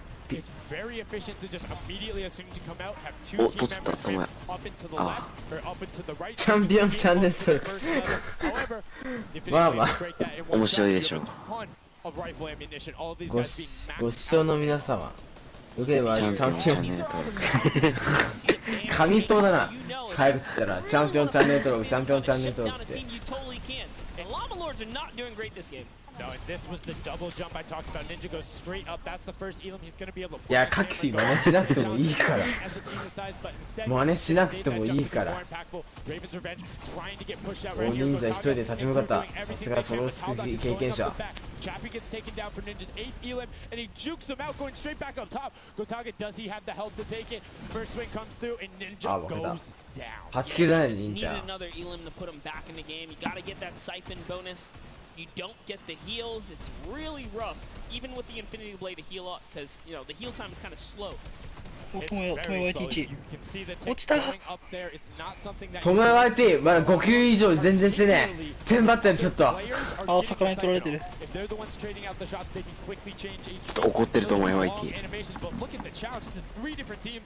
Tomaya基本的に言うてあげる。今2位や。怒んないし。そうだよ。Tomaya YT 怒ってる姿見たことない。プラスTomaya優しい信者だった。Tomaya信者ここに現れる。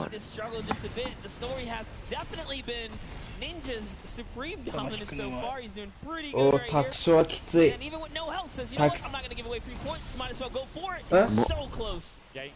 大パン大パン生放送で大パンだったらちょっと怖いな。ハン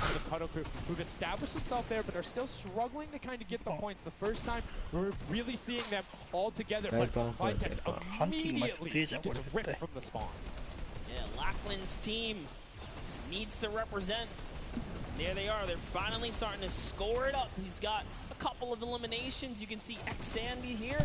16 Elim, so definitely has some slayers there. Oh, they need to figure out their game plan because they're getting Elims and putting things together. They have solid numbers. They're just not getting the right hill time.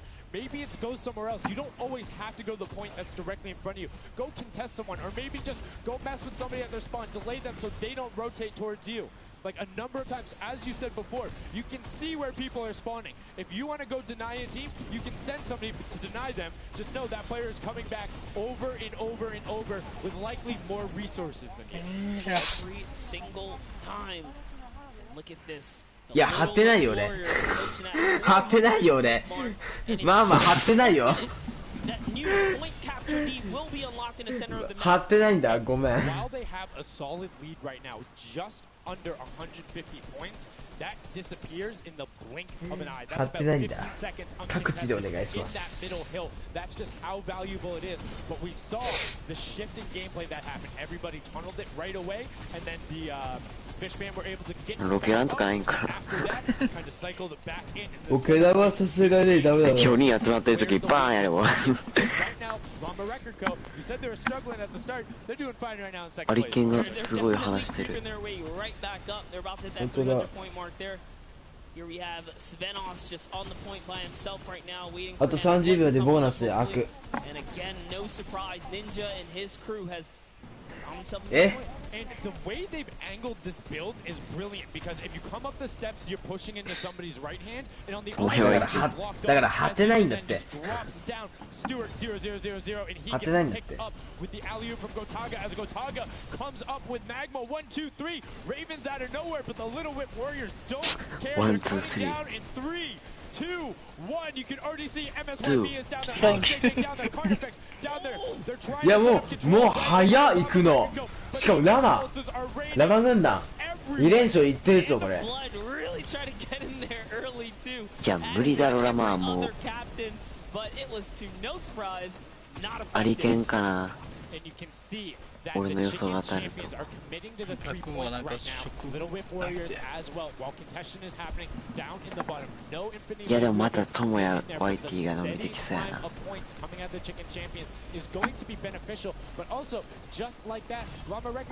いやでもラマ取るのがうまいな。通された。ニワトリやっぱ。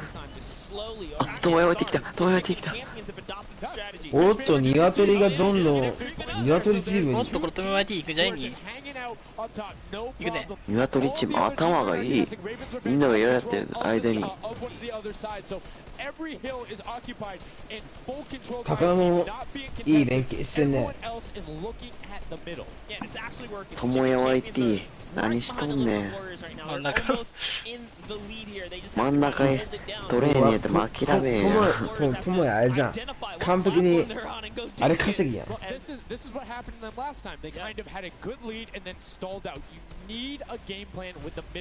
に抜かされるぞトマト。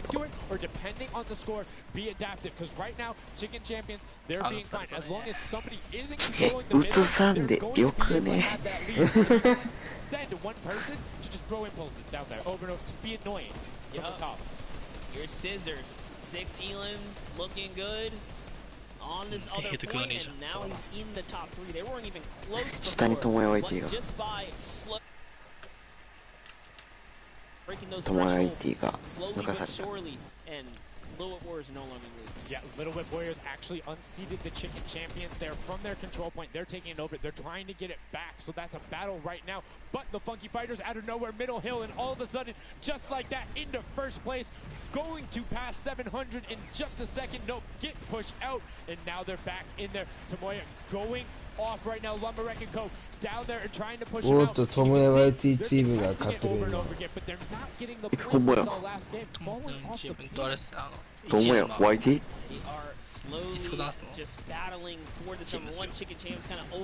インタビュー聞きたいからちょっと1位になってほしいな。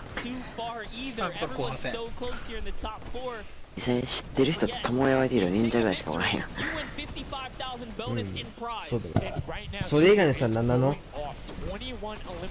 どっかの人にはそうだね。それからクリエイティブでようやってる配信者様から招待されるんだよ。あとクリエイティブで因縁の対決、友也対忍者、友也対忍者。勝者友也は今の熱かった。ラマチーム攻めてんね。ラマチーム攻めてる。ラマもう行かないと終わるもん。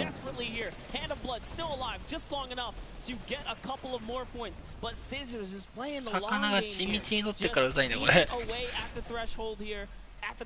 いやでも友也 YT 強い。いいかな、魚もうすぐ終わるぞ。見せて、友也 YT よ、友也 YT を見せて。もうすぐ終わるぞ。強い強い強い。友也 YT 魚詰められた、魚詰められてる。魚詰められてる。いいよいいよ。いけるいけるいける。行く行く行く。カットカット。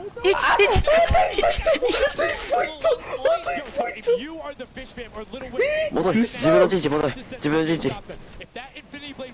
友也 YT、自分の陣地行け。今魚詰められてるって、大丈夫だって。1ポイント。友也 YT のゲームモード。どういうな友也。どうするんだ。ナイスだな、ナイスだな。違うとこ行ったな、ナイスだな、それは。それナイスだな。お、違うと言ったな。ナイスだな、ナイスだな。ナイスだな。お、しかもその敵、魚チームが持ってくるんだ。そこ行った今行くよ、ピンクを。1ポイントぐらい。ああ。惜しい。でも大丈夫だ。いや、これはね、全然まだ。でもね、いけるよ、これはもう。でも魚が怖ない。もうしそうことも4人で真ん中通っちゃうよ。惜しいわ。なんでいけるいけるいけるいけるいける。おー、いった。ナイス友也 YT。あの位置のためにあんだけ頑張って。待って、友也 YT ハイタッチなくね。友也すげえ頑張ったのに。GG でしょ。GG。そうだ。おー、グーパンチしたね。邪魔だしグータッチ。友也 YT ですか。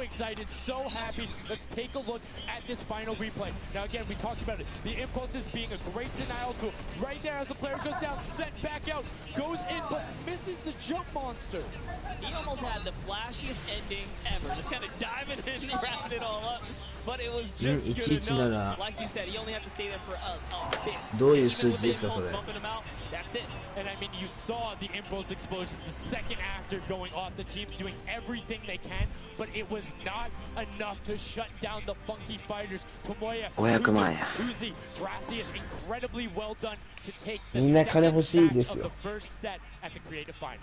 Yeah, you know what? I am a funky fighter, rooter and supporter. でもこの戦いならうまい下手関係ない。あれも関係ある。 Okay, just gonna bandwagon right after. Yay, the next team who won. I'm their fan, but no, great performance coming out from them. And it's one thing we talked about, right? The adaptation that happens from match to match. Llama Rekiko was like, oh, we're gonna stick to our game plan. That didn't work out. Yeah, it really didn't. あ、1-1なんていいなってことか。言葉に直して。そういうことか。They did, and they were able to make sure that they got time in the middle when Little Whip and that team weren't able to get there. Llama Rekiko and Little Whip going at it constantly. Funky Fresh were just able to step there. Yep, and that's just kind of how it happens, you know? Now they find themselves one step closer to taking the Silver Llama for this set. Because remember, at the end of the day, these are just the games, but they have to take the entire set. The pressure is on, but the funky fighters have a little bit of pressure off of their shoulders. They know they got that top spot. We have Pookie standing by on the top deck with the Pooks. What do you got for us? Thank you so much, Sundown. I am あ、でもほんまや、トム総合1位じゃん。second game winners here. Congratulations, guys. First off and foremost. Now, 2位と1位やろ。そうだよね。さっきのラマ1位と4位ぐらい。losing with 1 point would be terrible. So だるまの英語も It was definitely devastating. I was screaming in my seat. I heard all the fans in the audience screaming for you guys as well. So going into the next games, what do you guys think your strategy is going to be? Are you gonna keep doing what you're doing, or going to mix it up a little bit? I think doing what we're doing is fine because first game we got second place, second game we won. So yeah, we're going to try and do the same thing and hopefully win again. And hopefully have more than a 1 point buffer, right? Yeah, definitely. For sure. 英語もできて日本語もできる What has it been like to be here at the Fortnite 一人一役 Creative だな Hub, just playing for this? It's fun. That's the only thing I can think of. It's fun. You compete against everyone else, meet your teammates, and 後ろの人手振ってる Have you guys had a chance to play together before? Is this your ハリー・ポッ first ターに time 出てくるあの playing ネズ together ミ as の a 人に team? 似てんねんけど I don't see red, sorry. Is it your first time playing together as a team? Yeah, it's the first time. 難聴か Well, you guys definitely make it look super 難聴 easy. Thank you all so much for being here and talking to me. I'm gonna let you get back, get your synergy back. いつも耳傾けてるこれ一人だけ Thank you so much, Pookie, and the Funky Fresh Fighters. I mean, their game plan has been solid. Second place, first place. Now, I understand why you might want to. しゃくれ出てきたわ But I'm still gonna hang out with my Llama Record Co. But I want to talk about the changes we saw from match 1 to match 2 in terms of gameplay. And was it what you expected? Definitely not what I expected. I thought Gotaga's team was going to come out here and crush it right behind the Fish Fam. But as you can see, huge upsets. Anything can kind of go either which way. And I mean, これだるまのさコメント欄にも難聴かよっていう人めっちゃ多いんだけど they didn't practice. They just coming out here and 耳障害 writing かな players っていう up. So, a lot of talented players here at the Creative Finals. I mean, Ryan talked about it. He was like, hey, when I pick my team, very confident there with their death run ability. Want to see what they do in the elimination race during World Run. But doing incredibly well so far at Sky Station. That's going to be a confidence booster because if you can get the Silver Llama there and you're confident in your ability to run, Yeah, you're just one step closer. So with the first place and the second place, they're clearly having a good set so far here at the Sky Station show. Yeah, it's been very well done from them, but it's still anybody's game. Don't forget, the winner of the Silver Llama is the one who has accumulated the most prize money across, which equates roughly to placements, but you don't get punished if you're placing in that bottom half. 4th through 8th, all receiving the same amount of prize money in each one of the matches. Yes, everyone is a winner. So you really have to fight till the end, regardless if you're in the lead or not. This is why these guys are going for it, because this is life-changing prize money on the line. And I mean, we've seen the difference 10 seconds in that center circle. 120 right there makes a huge difference, but enough of us breaking it down. We're going to throw it outside to Bala because he's going to show us what's up with the tactics. Bala, what do you got for us? I'm out here at the Fan Festival, and I don't have a bandwagon here, but maybe after this set I'll have to hop on somewhere with Monster. We got a ton of awesome action. I've been watching it, and I have to show you guys what went down in that first and second games. It was awesome. First off, the Llama Record Company started off with an amazing take. Cohesiveness on the point. Every single time they went up here, they were going from 2 sides, 2 angles, and the sword approach at the center made sure that he was the most important person. Not you see there, Blood and his teammates all back down, engagement on the side. These fights 俺もうスインは聞くけどまずスインは聞くんだけど我慢しよう我慢しよう多分時間いっぱい多分見ないよ今日猫組んでるやんな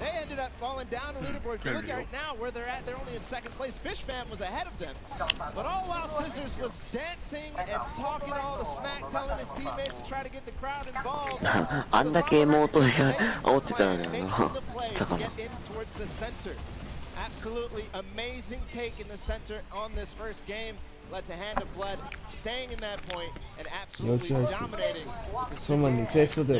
Guys, 2 matches down on Sky Station. Showdown, 1 more to go. We'll see what happens at the end of this because I will maybe join you on that bandwagon. 猫くんたち出えへんの I mean, that's starting to get a little awful crowded, man. Real quick, you guys hopping on those bandwagons. But as you said, there is one more regular Sky Station Showdown match in this set. We will see it again later in the remix version during the Golden Games. And it's been so fun to watch the difference of players, who's able to be very strong with the Infinity Blade, how the pinches end up coming, and now in this third match, it's only going to get better from these guys. Yeah, definitely want to see some more of that kind of team work happening here, and why not just hop right into a game right now, right? Let's go see some more action here because this is the last game of the set is loading right now. Yes, and this will be the final match of this set. Set one after this, a Silver Llama will be awarded, and we are in the match. It's Sky Station Showdown. Set one about to be over, and here we Mata? Alright, gotta love those players just kind of beeline. 違うゲームモードだよ。Don't forget, you know exactly who your 3回やって飽きないのかな。右下の人さ、映ってなくて1回も。 banners and the designs on their 右下の女性の人、1回も映ってないね。そういえばそうやな。何チームが忘れた。今夜寝かせのやつ、かくりさん、偉そうに言わないでください。Yeah, this is what matters right here. Is stopping the funky fighters because clearly they have 普通に偉そうに言われたんだけど、最悪。 Tomoya is off to the Tomoya sent to run away. Tomoya Can the Sunshine Soldiers come back? Can the Cuddle Crew make a big appearance for themselves? Because they can really shake it up here. だから優勝したチームって絶対最下位なの。 Victories really in the best placement. Yeah, so currently you will see the fact that they're able to be pushed off right there. On the record go, putting shots down towards this one. You don't want to peek though, because the hunting rifles will be coming out. The shot just misses Carnifex right there. And he trades back down. Ninja firing it off, but gets pushed out by Raven's Revenge right there. And Carnifex having a tough time kind of listening in there. Carnifex ごめん。ローマ字で打たなくてもいいかな。 jumping right in from the Little Whip Warriors. He's going toe to toe. Otaga's down and out. So, if I'm the Llama Record Company, and I know I've won a match, and then I did okay in the last one, they were in fourth, so they were there, they're close.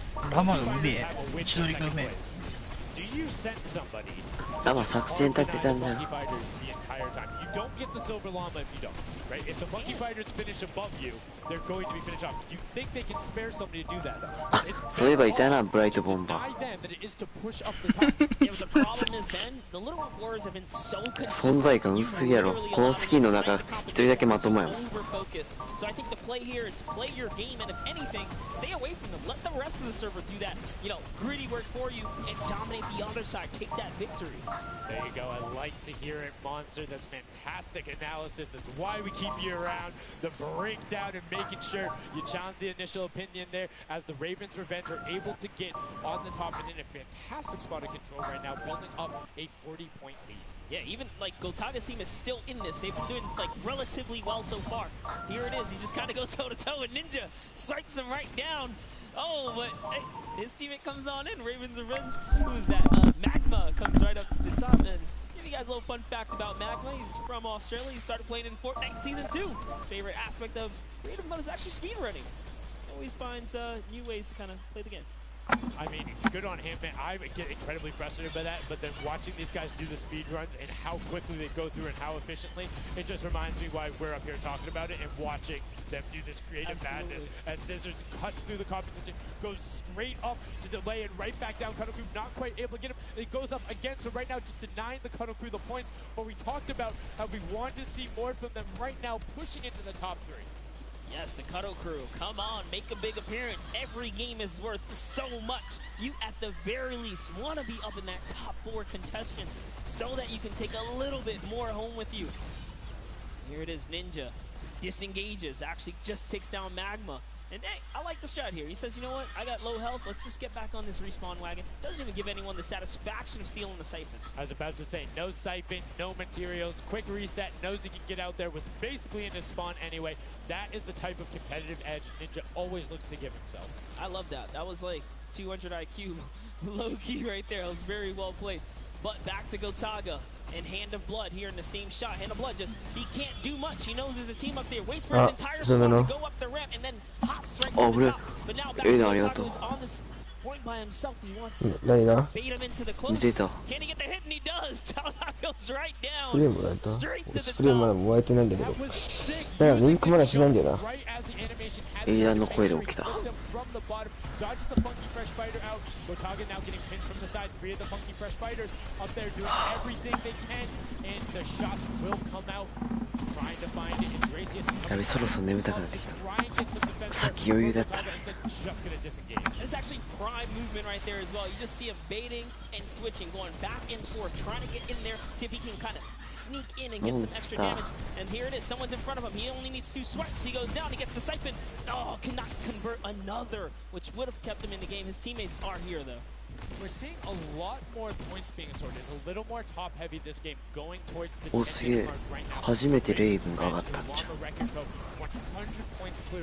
本当だレイブンチームが今のところ1位友也 YT どうした They actually are pushing themselves way out of the average, running for the win of this set. So they really need a massive comeback here. But Savenos is showing why he's here with ブライトボンバー影薄 Falls down. Lucky for him. No fall damage. Yeah, Bye bye, you that might be one of those moments where you opt for deny, and in fact, he does saying, "Hey, I'm at 5 HP anyway. I'll see you in a bit. I gotta respawn." Smart play for him. Sunshine Soldiers having a spot to themselves as well right now. Not quite sure who they pushed out here, but the impulse are flying overhead.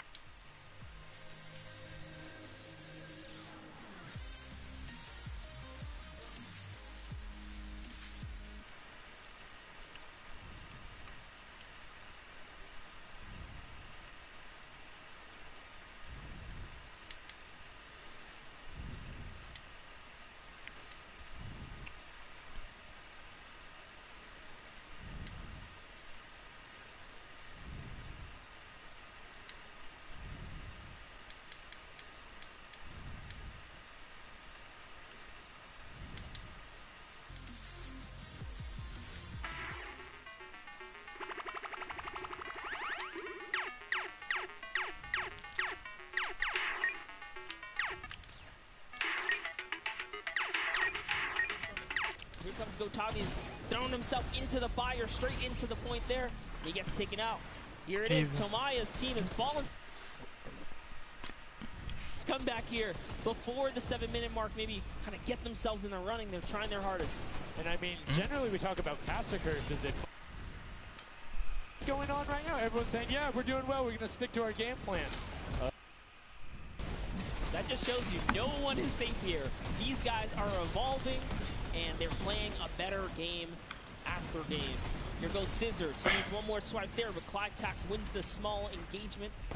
And Clytax has been fragging out. He's been playing so incredibly well, being aggressive, getting in players' faces, and doing it all with that rare attack. But he's been consistently highest up there in terms of the elim. You see Porto trying to get some pressure down, but good defensive building there from Kororo.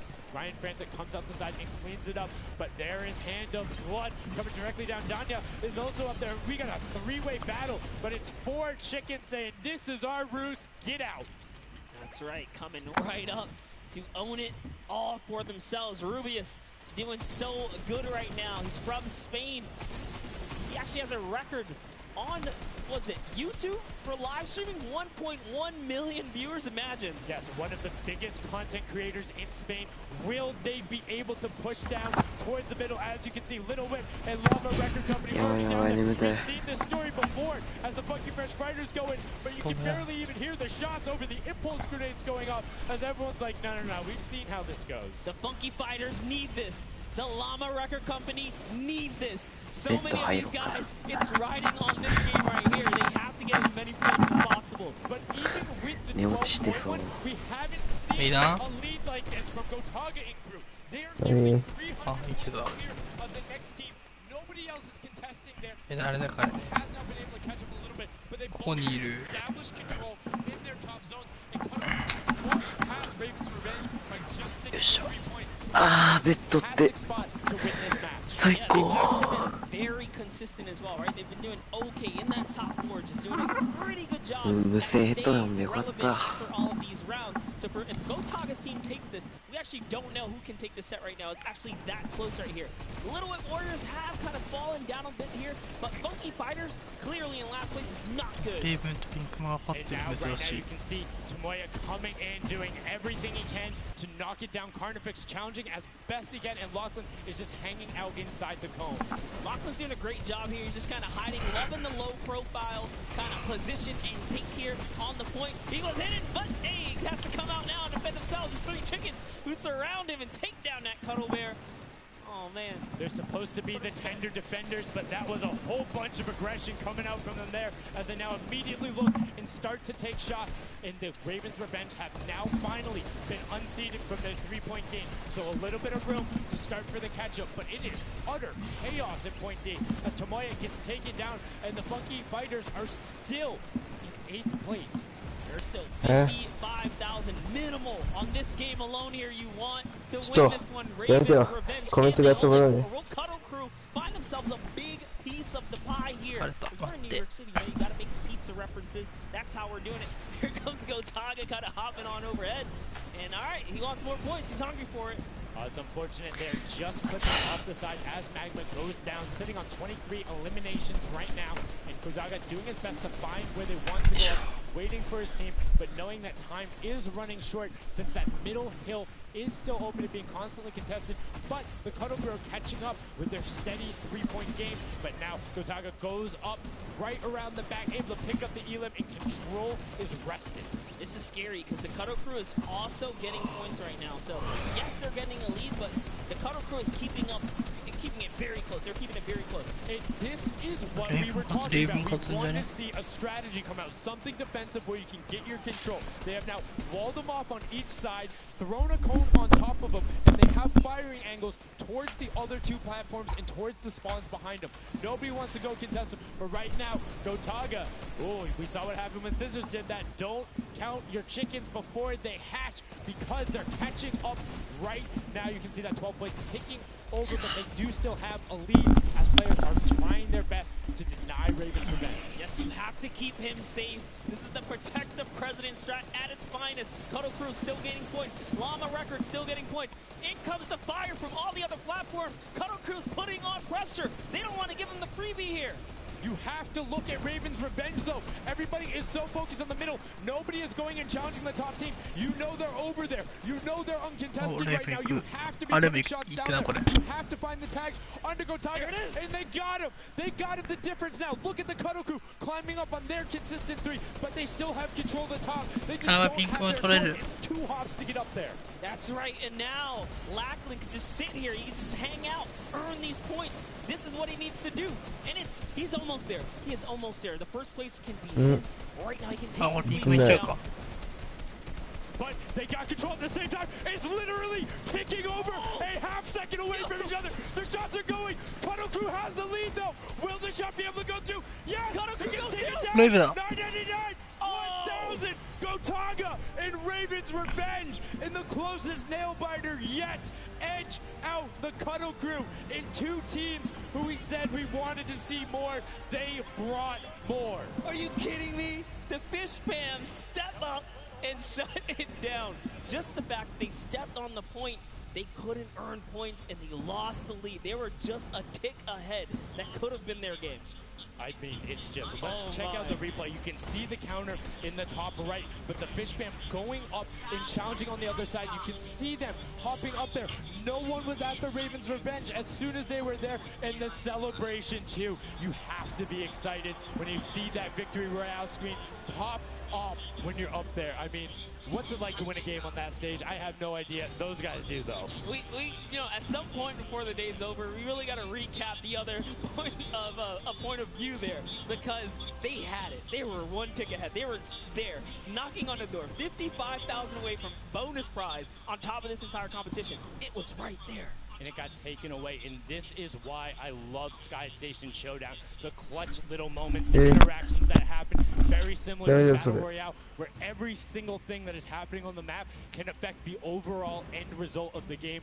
As you see there in Raven's Revenge, closing it out. Gotaga, the competitive veteran, able to clutch it up in the final moments. Magma, Arthier, and Chappie as well. Just a great performance out of them, taking the top spot in the final match of the first set. Now I get to say, I was right the whole time. I started off with, Raven's Revenge, kind of making me feel like, hey, this is my gut. Let's go with your gut, guys, all right? Raven's Revenge, that's who I said when I started this whole thing.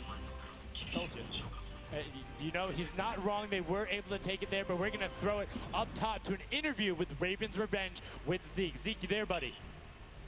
I am here, son. Now, thank you so much. Fun fact, Monster did in fact say Raven's Revenge would win. I've got your back, Monster. I am here. You guys got your revenge. I gotta ask, first question to you, Gotaga. How does it feel to be here in the stadium, the fans, the roar, and to be facing off against your peers? Was it what you expected? Honestly, it's crazy, and I have a really strong team. We are learning a lot from our mistakes, and I'm so glad to be here, to be honest. I don't know how to describe it. It's pretty crazy. It's pretty crazy being here. I'm right there with you. All right, so now who's the overall shot caller? Is it Gotaga? Is it you? Who is it? Kind of all four of us. We were playing too afraid at first, so we just had to just go in there and just kill them as fast as we could, and then spawn trap. That was it. Okay, what's the strategy like? Are you guys, talking through at the beginning? Are you guys waiting for someone else to make a move? Or are you guys like, no, we're going in first? Yeah, we're trying to, really pressure Ninja's team. We're trying to put pressure on that green point. And, yeah, we were able to control it over them. They ended up wussing off over to the center. And, yeah, we were able to play our game and play what we wanted. Awesome. All right, final question. What do you want to say to all the fans that are here watching, cheering you guys on, and from home? I don't know, it's just incredible. I'm happy that so many people are here. I don't know, just enjoying the show. It's amazing, honestly. Well, congratulations, guys. Now, I believe for now, we're going to send it over to Golden Boy, who is standing by.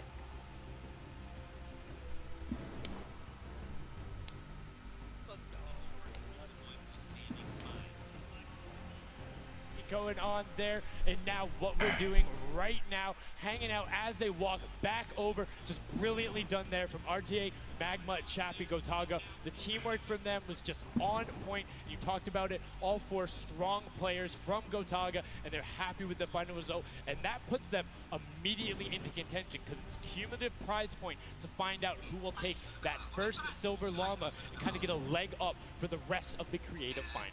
I actually want to touch on something that, was kind of interesting. He called Ninja's capture point the green point.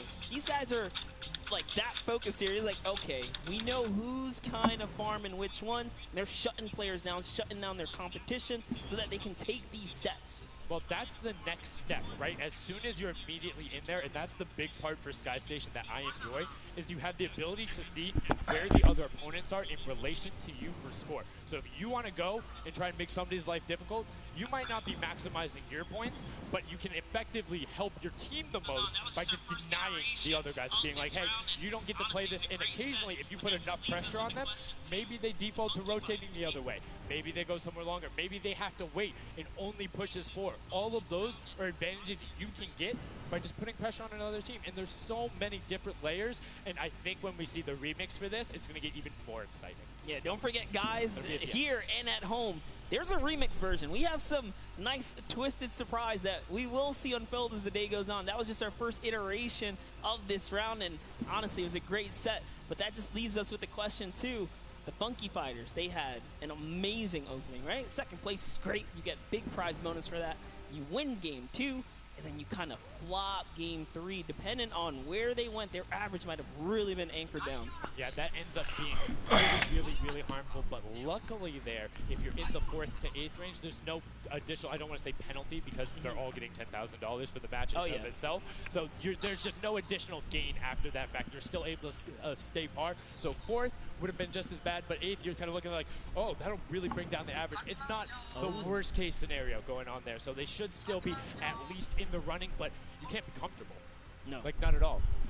It's so incredible, and now we are going to go over the stage. We have the results, and your set 1 winner is the Funky Fighters. The last match was not enough. The singular win in the double goes over to them. They will have that first silver llama, and there he is, throwing it up, and I mean, you gotta be happy for them.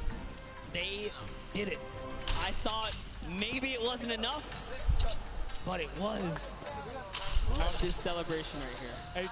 You kind of are like, it's a little, I don't want to say like bittersweet there, but it's like, oh, you kind of like get pushed out in the last game, and then boom, you get it. But now the Silver Llama, but they're happy. They realize, and the big thing, that gives them a leg up for the rest of the competition. If they can win the next match, another team has to win both of them. But such a great job from the Funky Fighters, sticking to their guns, staying with the strategy, getting 2 top 2 place finishes, one of them being a win. I actually love this right here. They're all getting together, showing team harmony. They're clearly happy. They take the first set. That's amazing.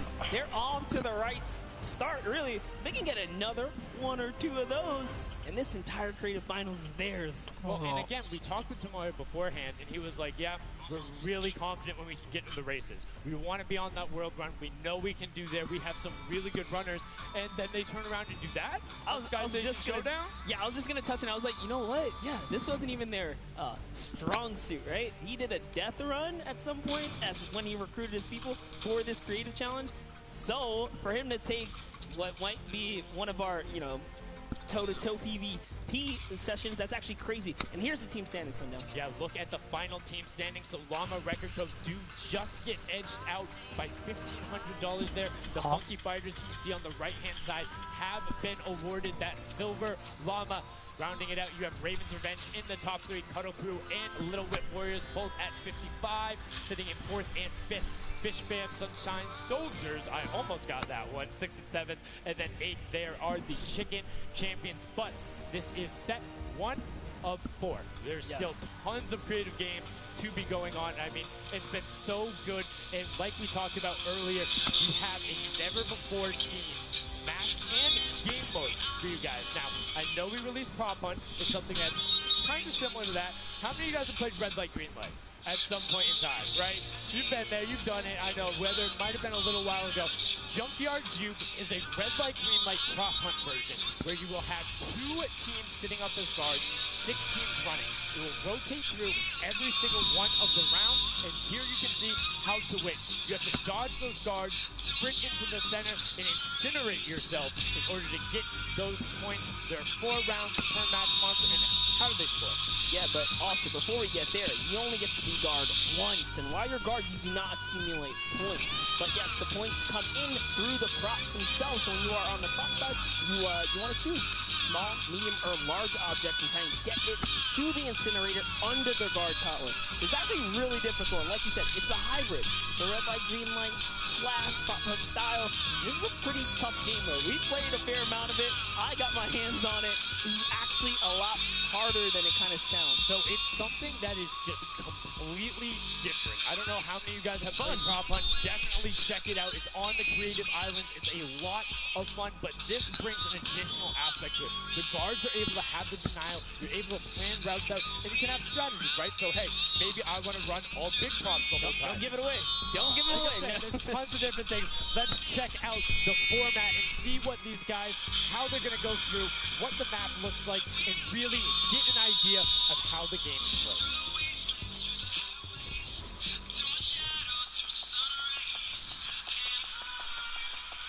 Get ready for more creative Fortnite with the latest competitive creative maps, Junkyard Juke. This new game builds off the fun of prop hunts with a twist. 8 teams will rotate through different roles on the map. 6 teams will transform into props and attempt to make it into the center of the map, while 2 teams of guards try to keep them away. Teams will rotate their roles over the course of 4 rounds, each team getting 1 turn as the guards. Their objective? To defend the incinerator from the other team, armed only with revolvers and their keen attention to detail. During each round, teams of props will earn points by reaching the incinerator in the central pit. The bigger the prop, the more points. But be careful. Being bigger means you're easier to spot. To keep themselves from getting eliminated, prop teams need to time their movements very carefully. Every few seconds, the guard teams will be blinded for a short time, and the center point turns green, giving the props a chance to run for the hills, or rather, the pit. Once a prop reaches the goal, they respawn at their home base to start over, running as many props as they can before the match ends. If a player is eliminated, they also respawn at their home base and need to start the track all over again. After 4 rounds, each team's points from their prop rounds will be combined, and the team with the most points wins the game. So keep an eye out for those moving bushes, crates, and gnomes, and enjoy the Junkyard Juke. Thank you so much, Zeke, for that update. That's Junkyard Juke, something that has never before been seen. It looks kind of a little simple, but it's wacky, it's fun. There's a lot of small little minutiae that go into it, things you can min-max on, and also there's just a level of ridiculousness that I enjoy so much. Just seeing somebody turn themselves into a literal dumpster and then try and weave their way past, it's a lot of fun. Let the memes come to life here as your favorite. Whoa, you talking about my gameplay again? God, that's so rude. Turn them into dumpsters, literally. We'll get to see that unfold here as, I gotta say, this is a frustrating game mode. It's very difficult. You guys are gonna see why.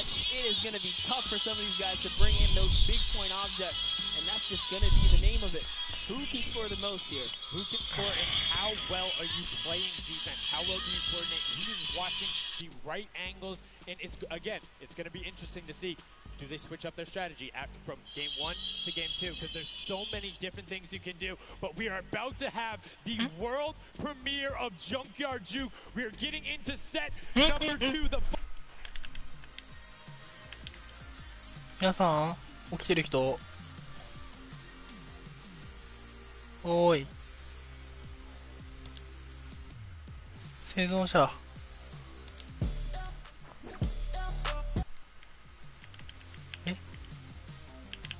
全員寝てる系？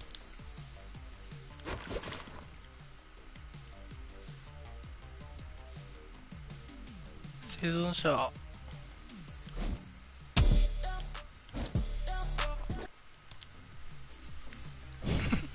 生存者。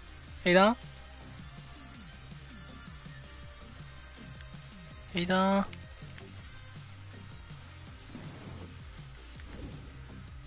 ママ。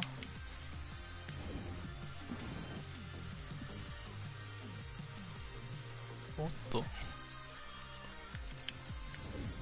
全員寝た？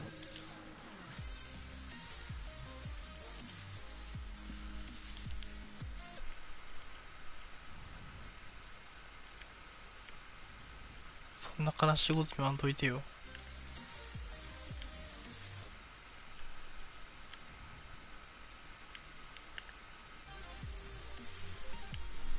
あ、誰この配信来た。いらっしゃい。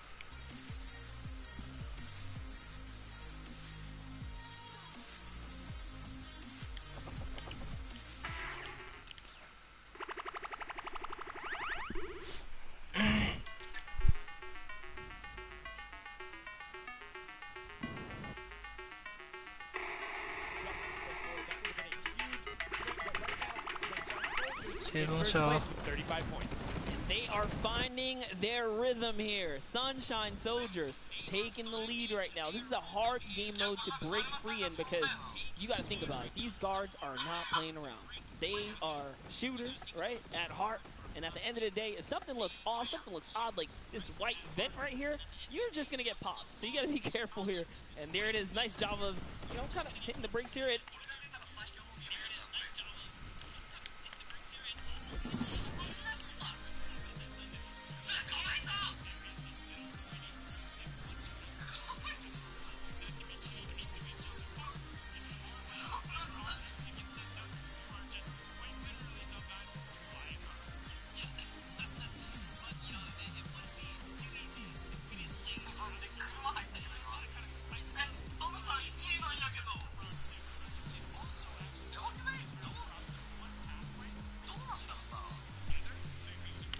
生存者。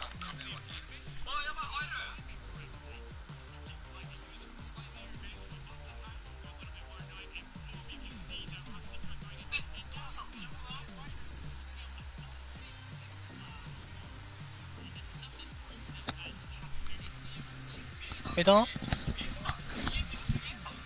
エダン？エダン？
なんか完全にいた。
階段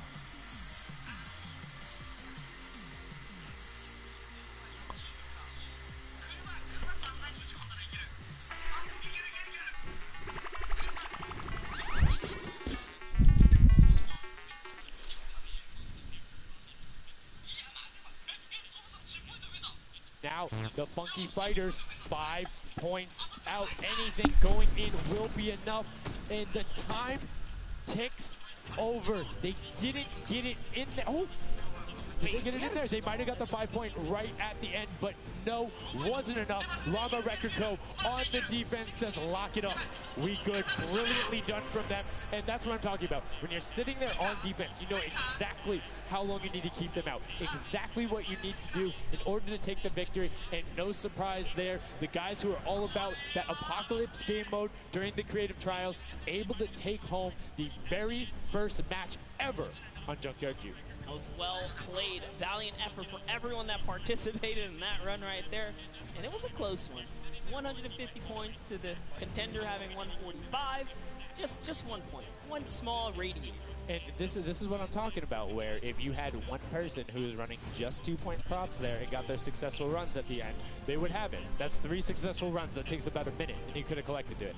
So go ahead. Nobody opted to do it. Maybe some of these guys need a little help here. Let's redo this. What would you suggest here, Sundown? I don't want to say suggest, but I had an opportunity to play a decent amount of it. I'm a big fan of kind of adjusting based off of the scoreline. So if you're seeing you're able to consistently keep running 2-point props, get the guaranteed points. If somebody's playing really good defense and you're not getting 10-point props in, you need to pivot away from that strategy.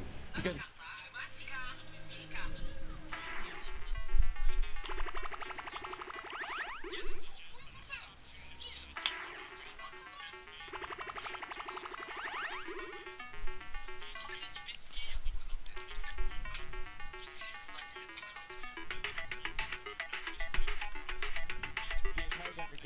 and then you're stopping, and then you're going, and then you're stopping. Eventually, even if you get all the way to the end, sometimes it's not enough, right? And then you've wasted that 35, 45 seconds, 3 rotations to get just there, whereas you could have grabbed the burger, grabbed the bucket, and ran the entire time, weaved around, trying to like catch a good area, as we saw with the statue, able to hide around the corner. So would love to see in the next match a little bit more, I don't want to say like determination going into it, but be a little bit more deliberate. That's right, but let's go on and hear from some of the deliberate actions over with Zeke, down with our winners. What's up, guys? I'm hanging out with the Llama Record Company. They took away the prop hunt 5-point lead. You guys locked it up at the very end. And Blood, I'm going to start with you. And one person I want to call out specifically is this man right here, Svenos. Very tall, tallest man on the planet. It feels like this guy's a very good pick for your team. And I want to know why him, and then also why you picked these other two. Yeah, I mean, I picked all those guys because this game mode is all about skill. There are no random things in it. You need good aim, you need decision making for sure. And Svenos, I mean, he's like a Spandau. He really likes Spandau. That's kind of the best city in the world. And that's why I picked him first, for example. Okay, now Svenos, I'm going to put you on blast for a second because we've known each other quite a while. You know, I'd like to believe that your creativity is what allowed you to win. Let's think back to the time where you wore an entire green outfit and you danced and had a galaxy over yourself. Do you feel like that galaxy and that kind of creativity helped you get this dub?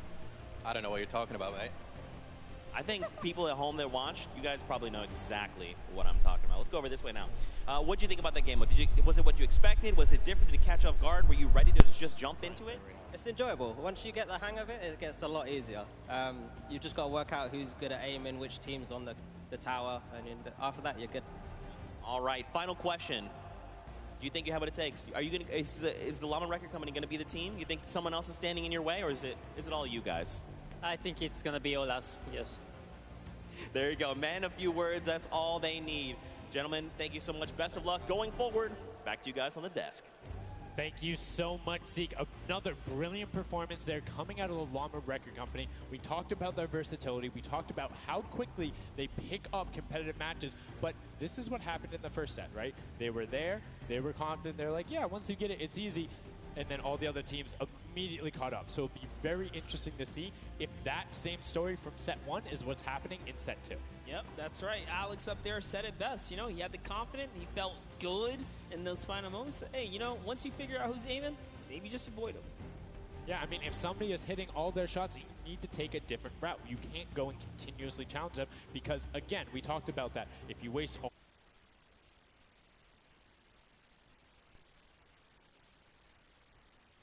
that way, but like we said, this is the first time seeing the Junkyard Juke mode, and we talked about the pop up mode earlier, but you can play it live right now in game. There's a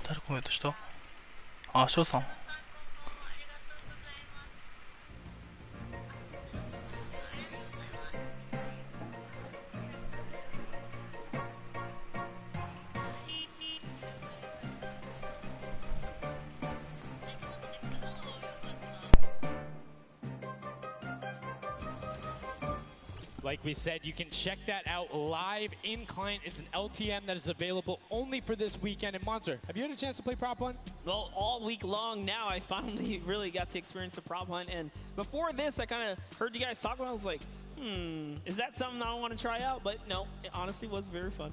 There's so many just fun moments, but the ability to then push it to a competitive level, these guys are doing great, but we're now going to get into match 2 of set 2. The second time you will have seen Junkyard Juke, and let's see who is able to push on. The match is about to start. Here we go, the creative finals at the Fortnite World Cup, set 2, match 2 of Junkyard Juke. That's right, so in the tower, we have Ninja's team, the Little, Whip, Warriors, Taco, Gaz, Caldoc. We're jumping straight into their POV, so notice Ninja firing right through those blinds. He saw something moving back there. He's trying to pinpoint, what was it? He does, of course, track him down, Sport Turtle.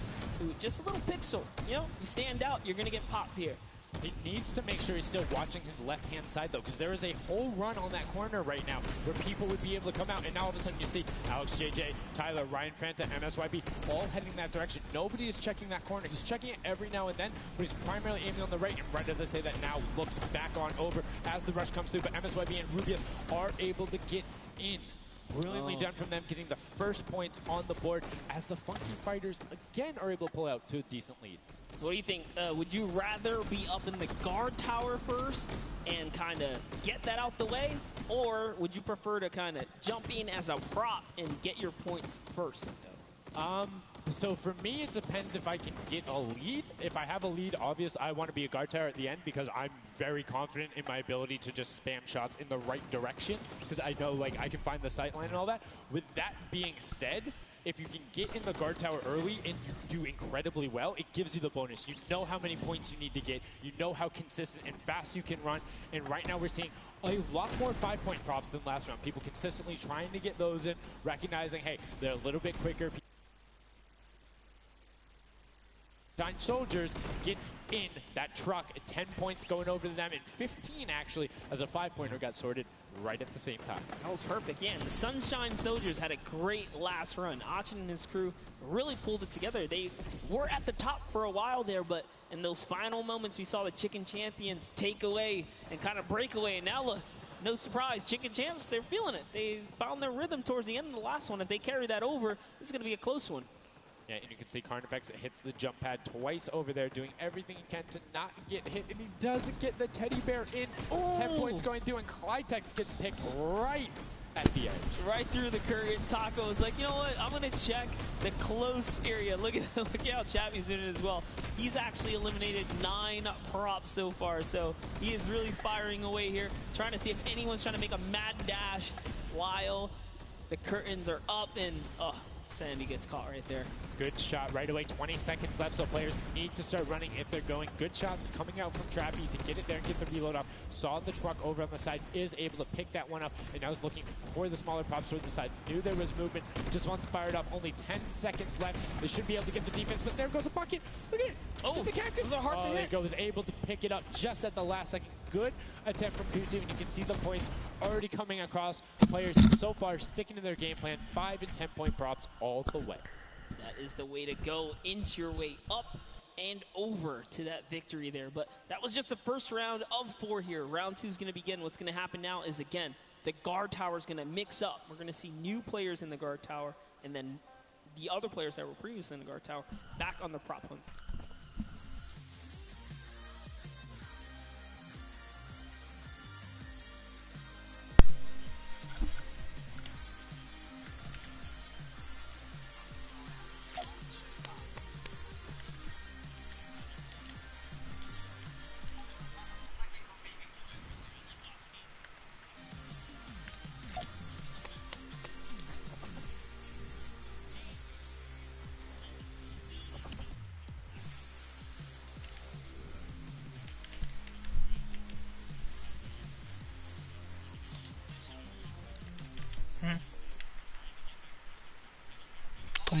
トムうまくね、うまい。普通にうまいトム。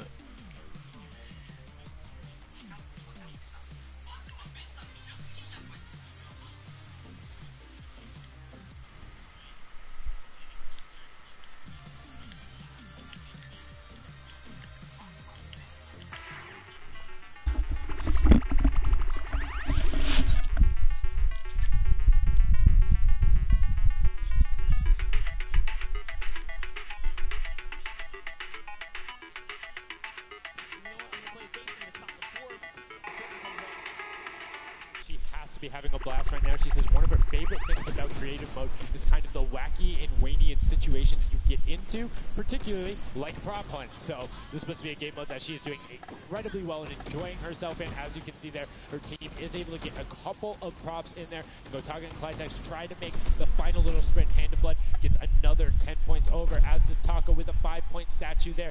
Scissors is hanging around on the side there. Will go through. No, I did not mean to call you trash. You just are a dumpster now, quite literally. Quite literally, but oh, the rage. I read the lips. He said, I was so mad. He got taken out right there. And I like this. Let's see how he decides. He's going for those 10 points, though. Notice he went straight to the right for the big objects. That's the risk. That's what it was about. That's what happens. You need to be careful, not only of the fact you're bigger, easier to see while you're moving, but you need to find a blank space in order to set down. Can't be clipping into anything else with 45 seconds remaining in round 2. And you can ショップ見たらわかるよ。大変なものが再販されてしまった。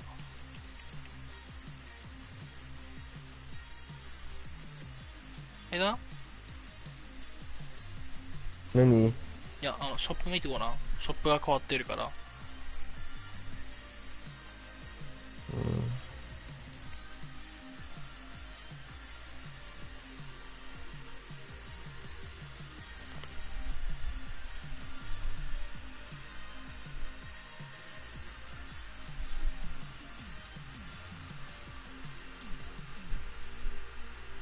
ショップを見てごらん。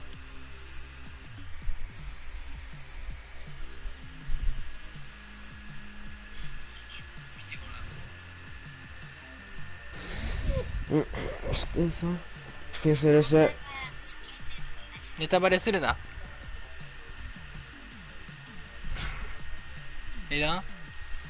何？マシュメロが再販来ました。おう。意味がわからない。マシュメロが再販、まあまあ完全に出ましたね。ベッド行ってから応答不能です。あの子ベッド行って消えました。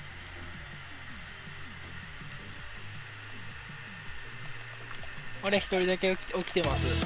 超元気。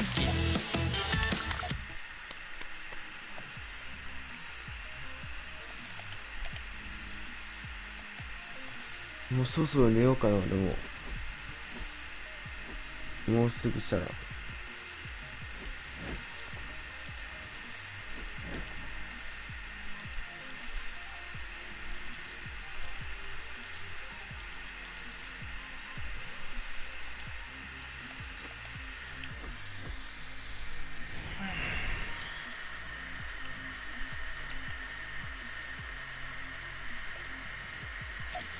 寝んのやな。やめな、林やめた方がいいよ。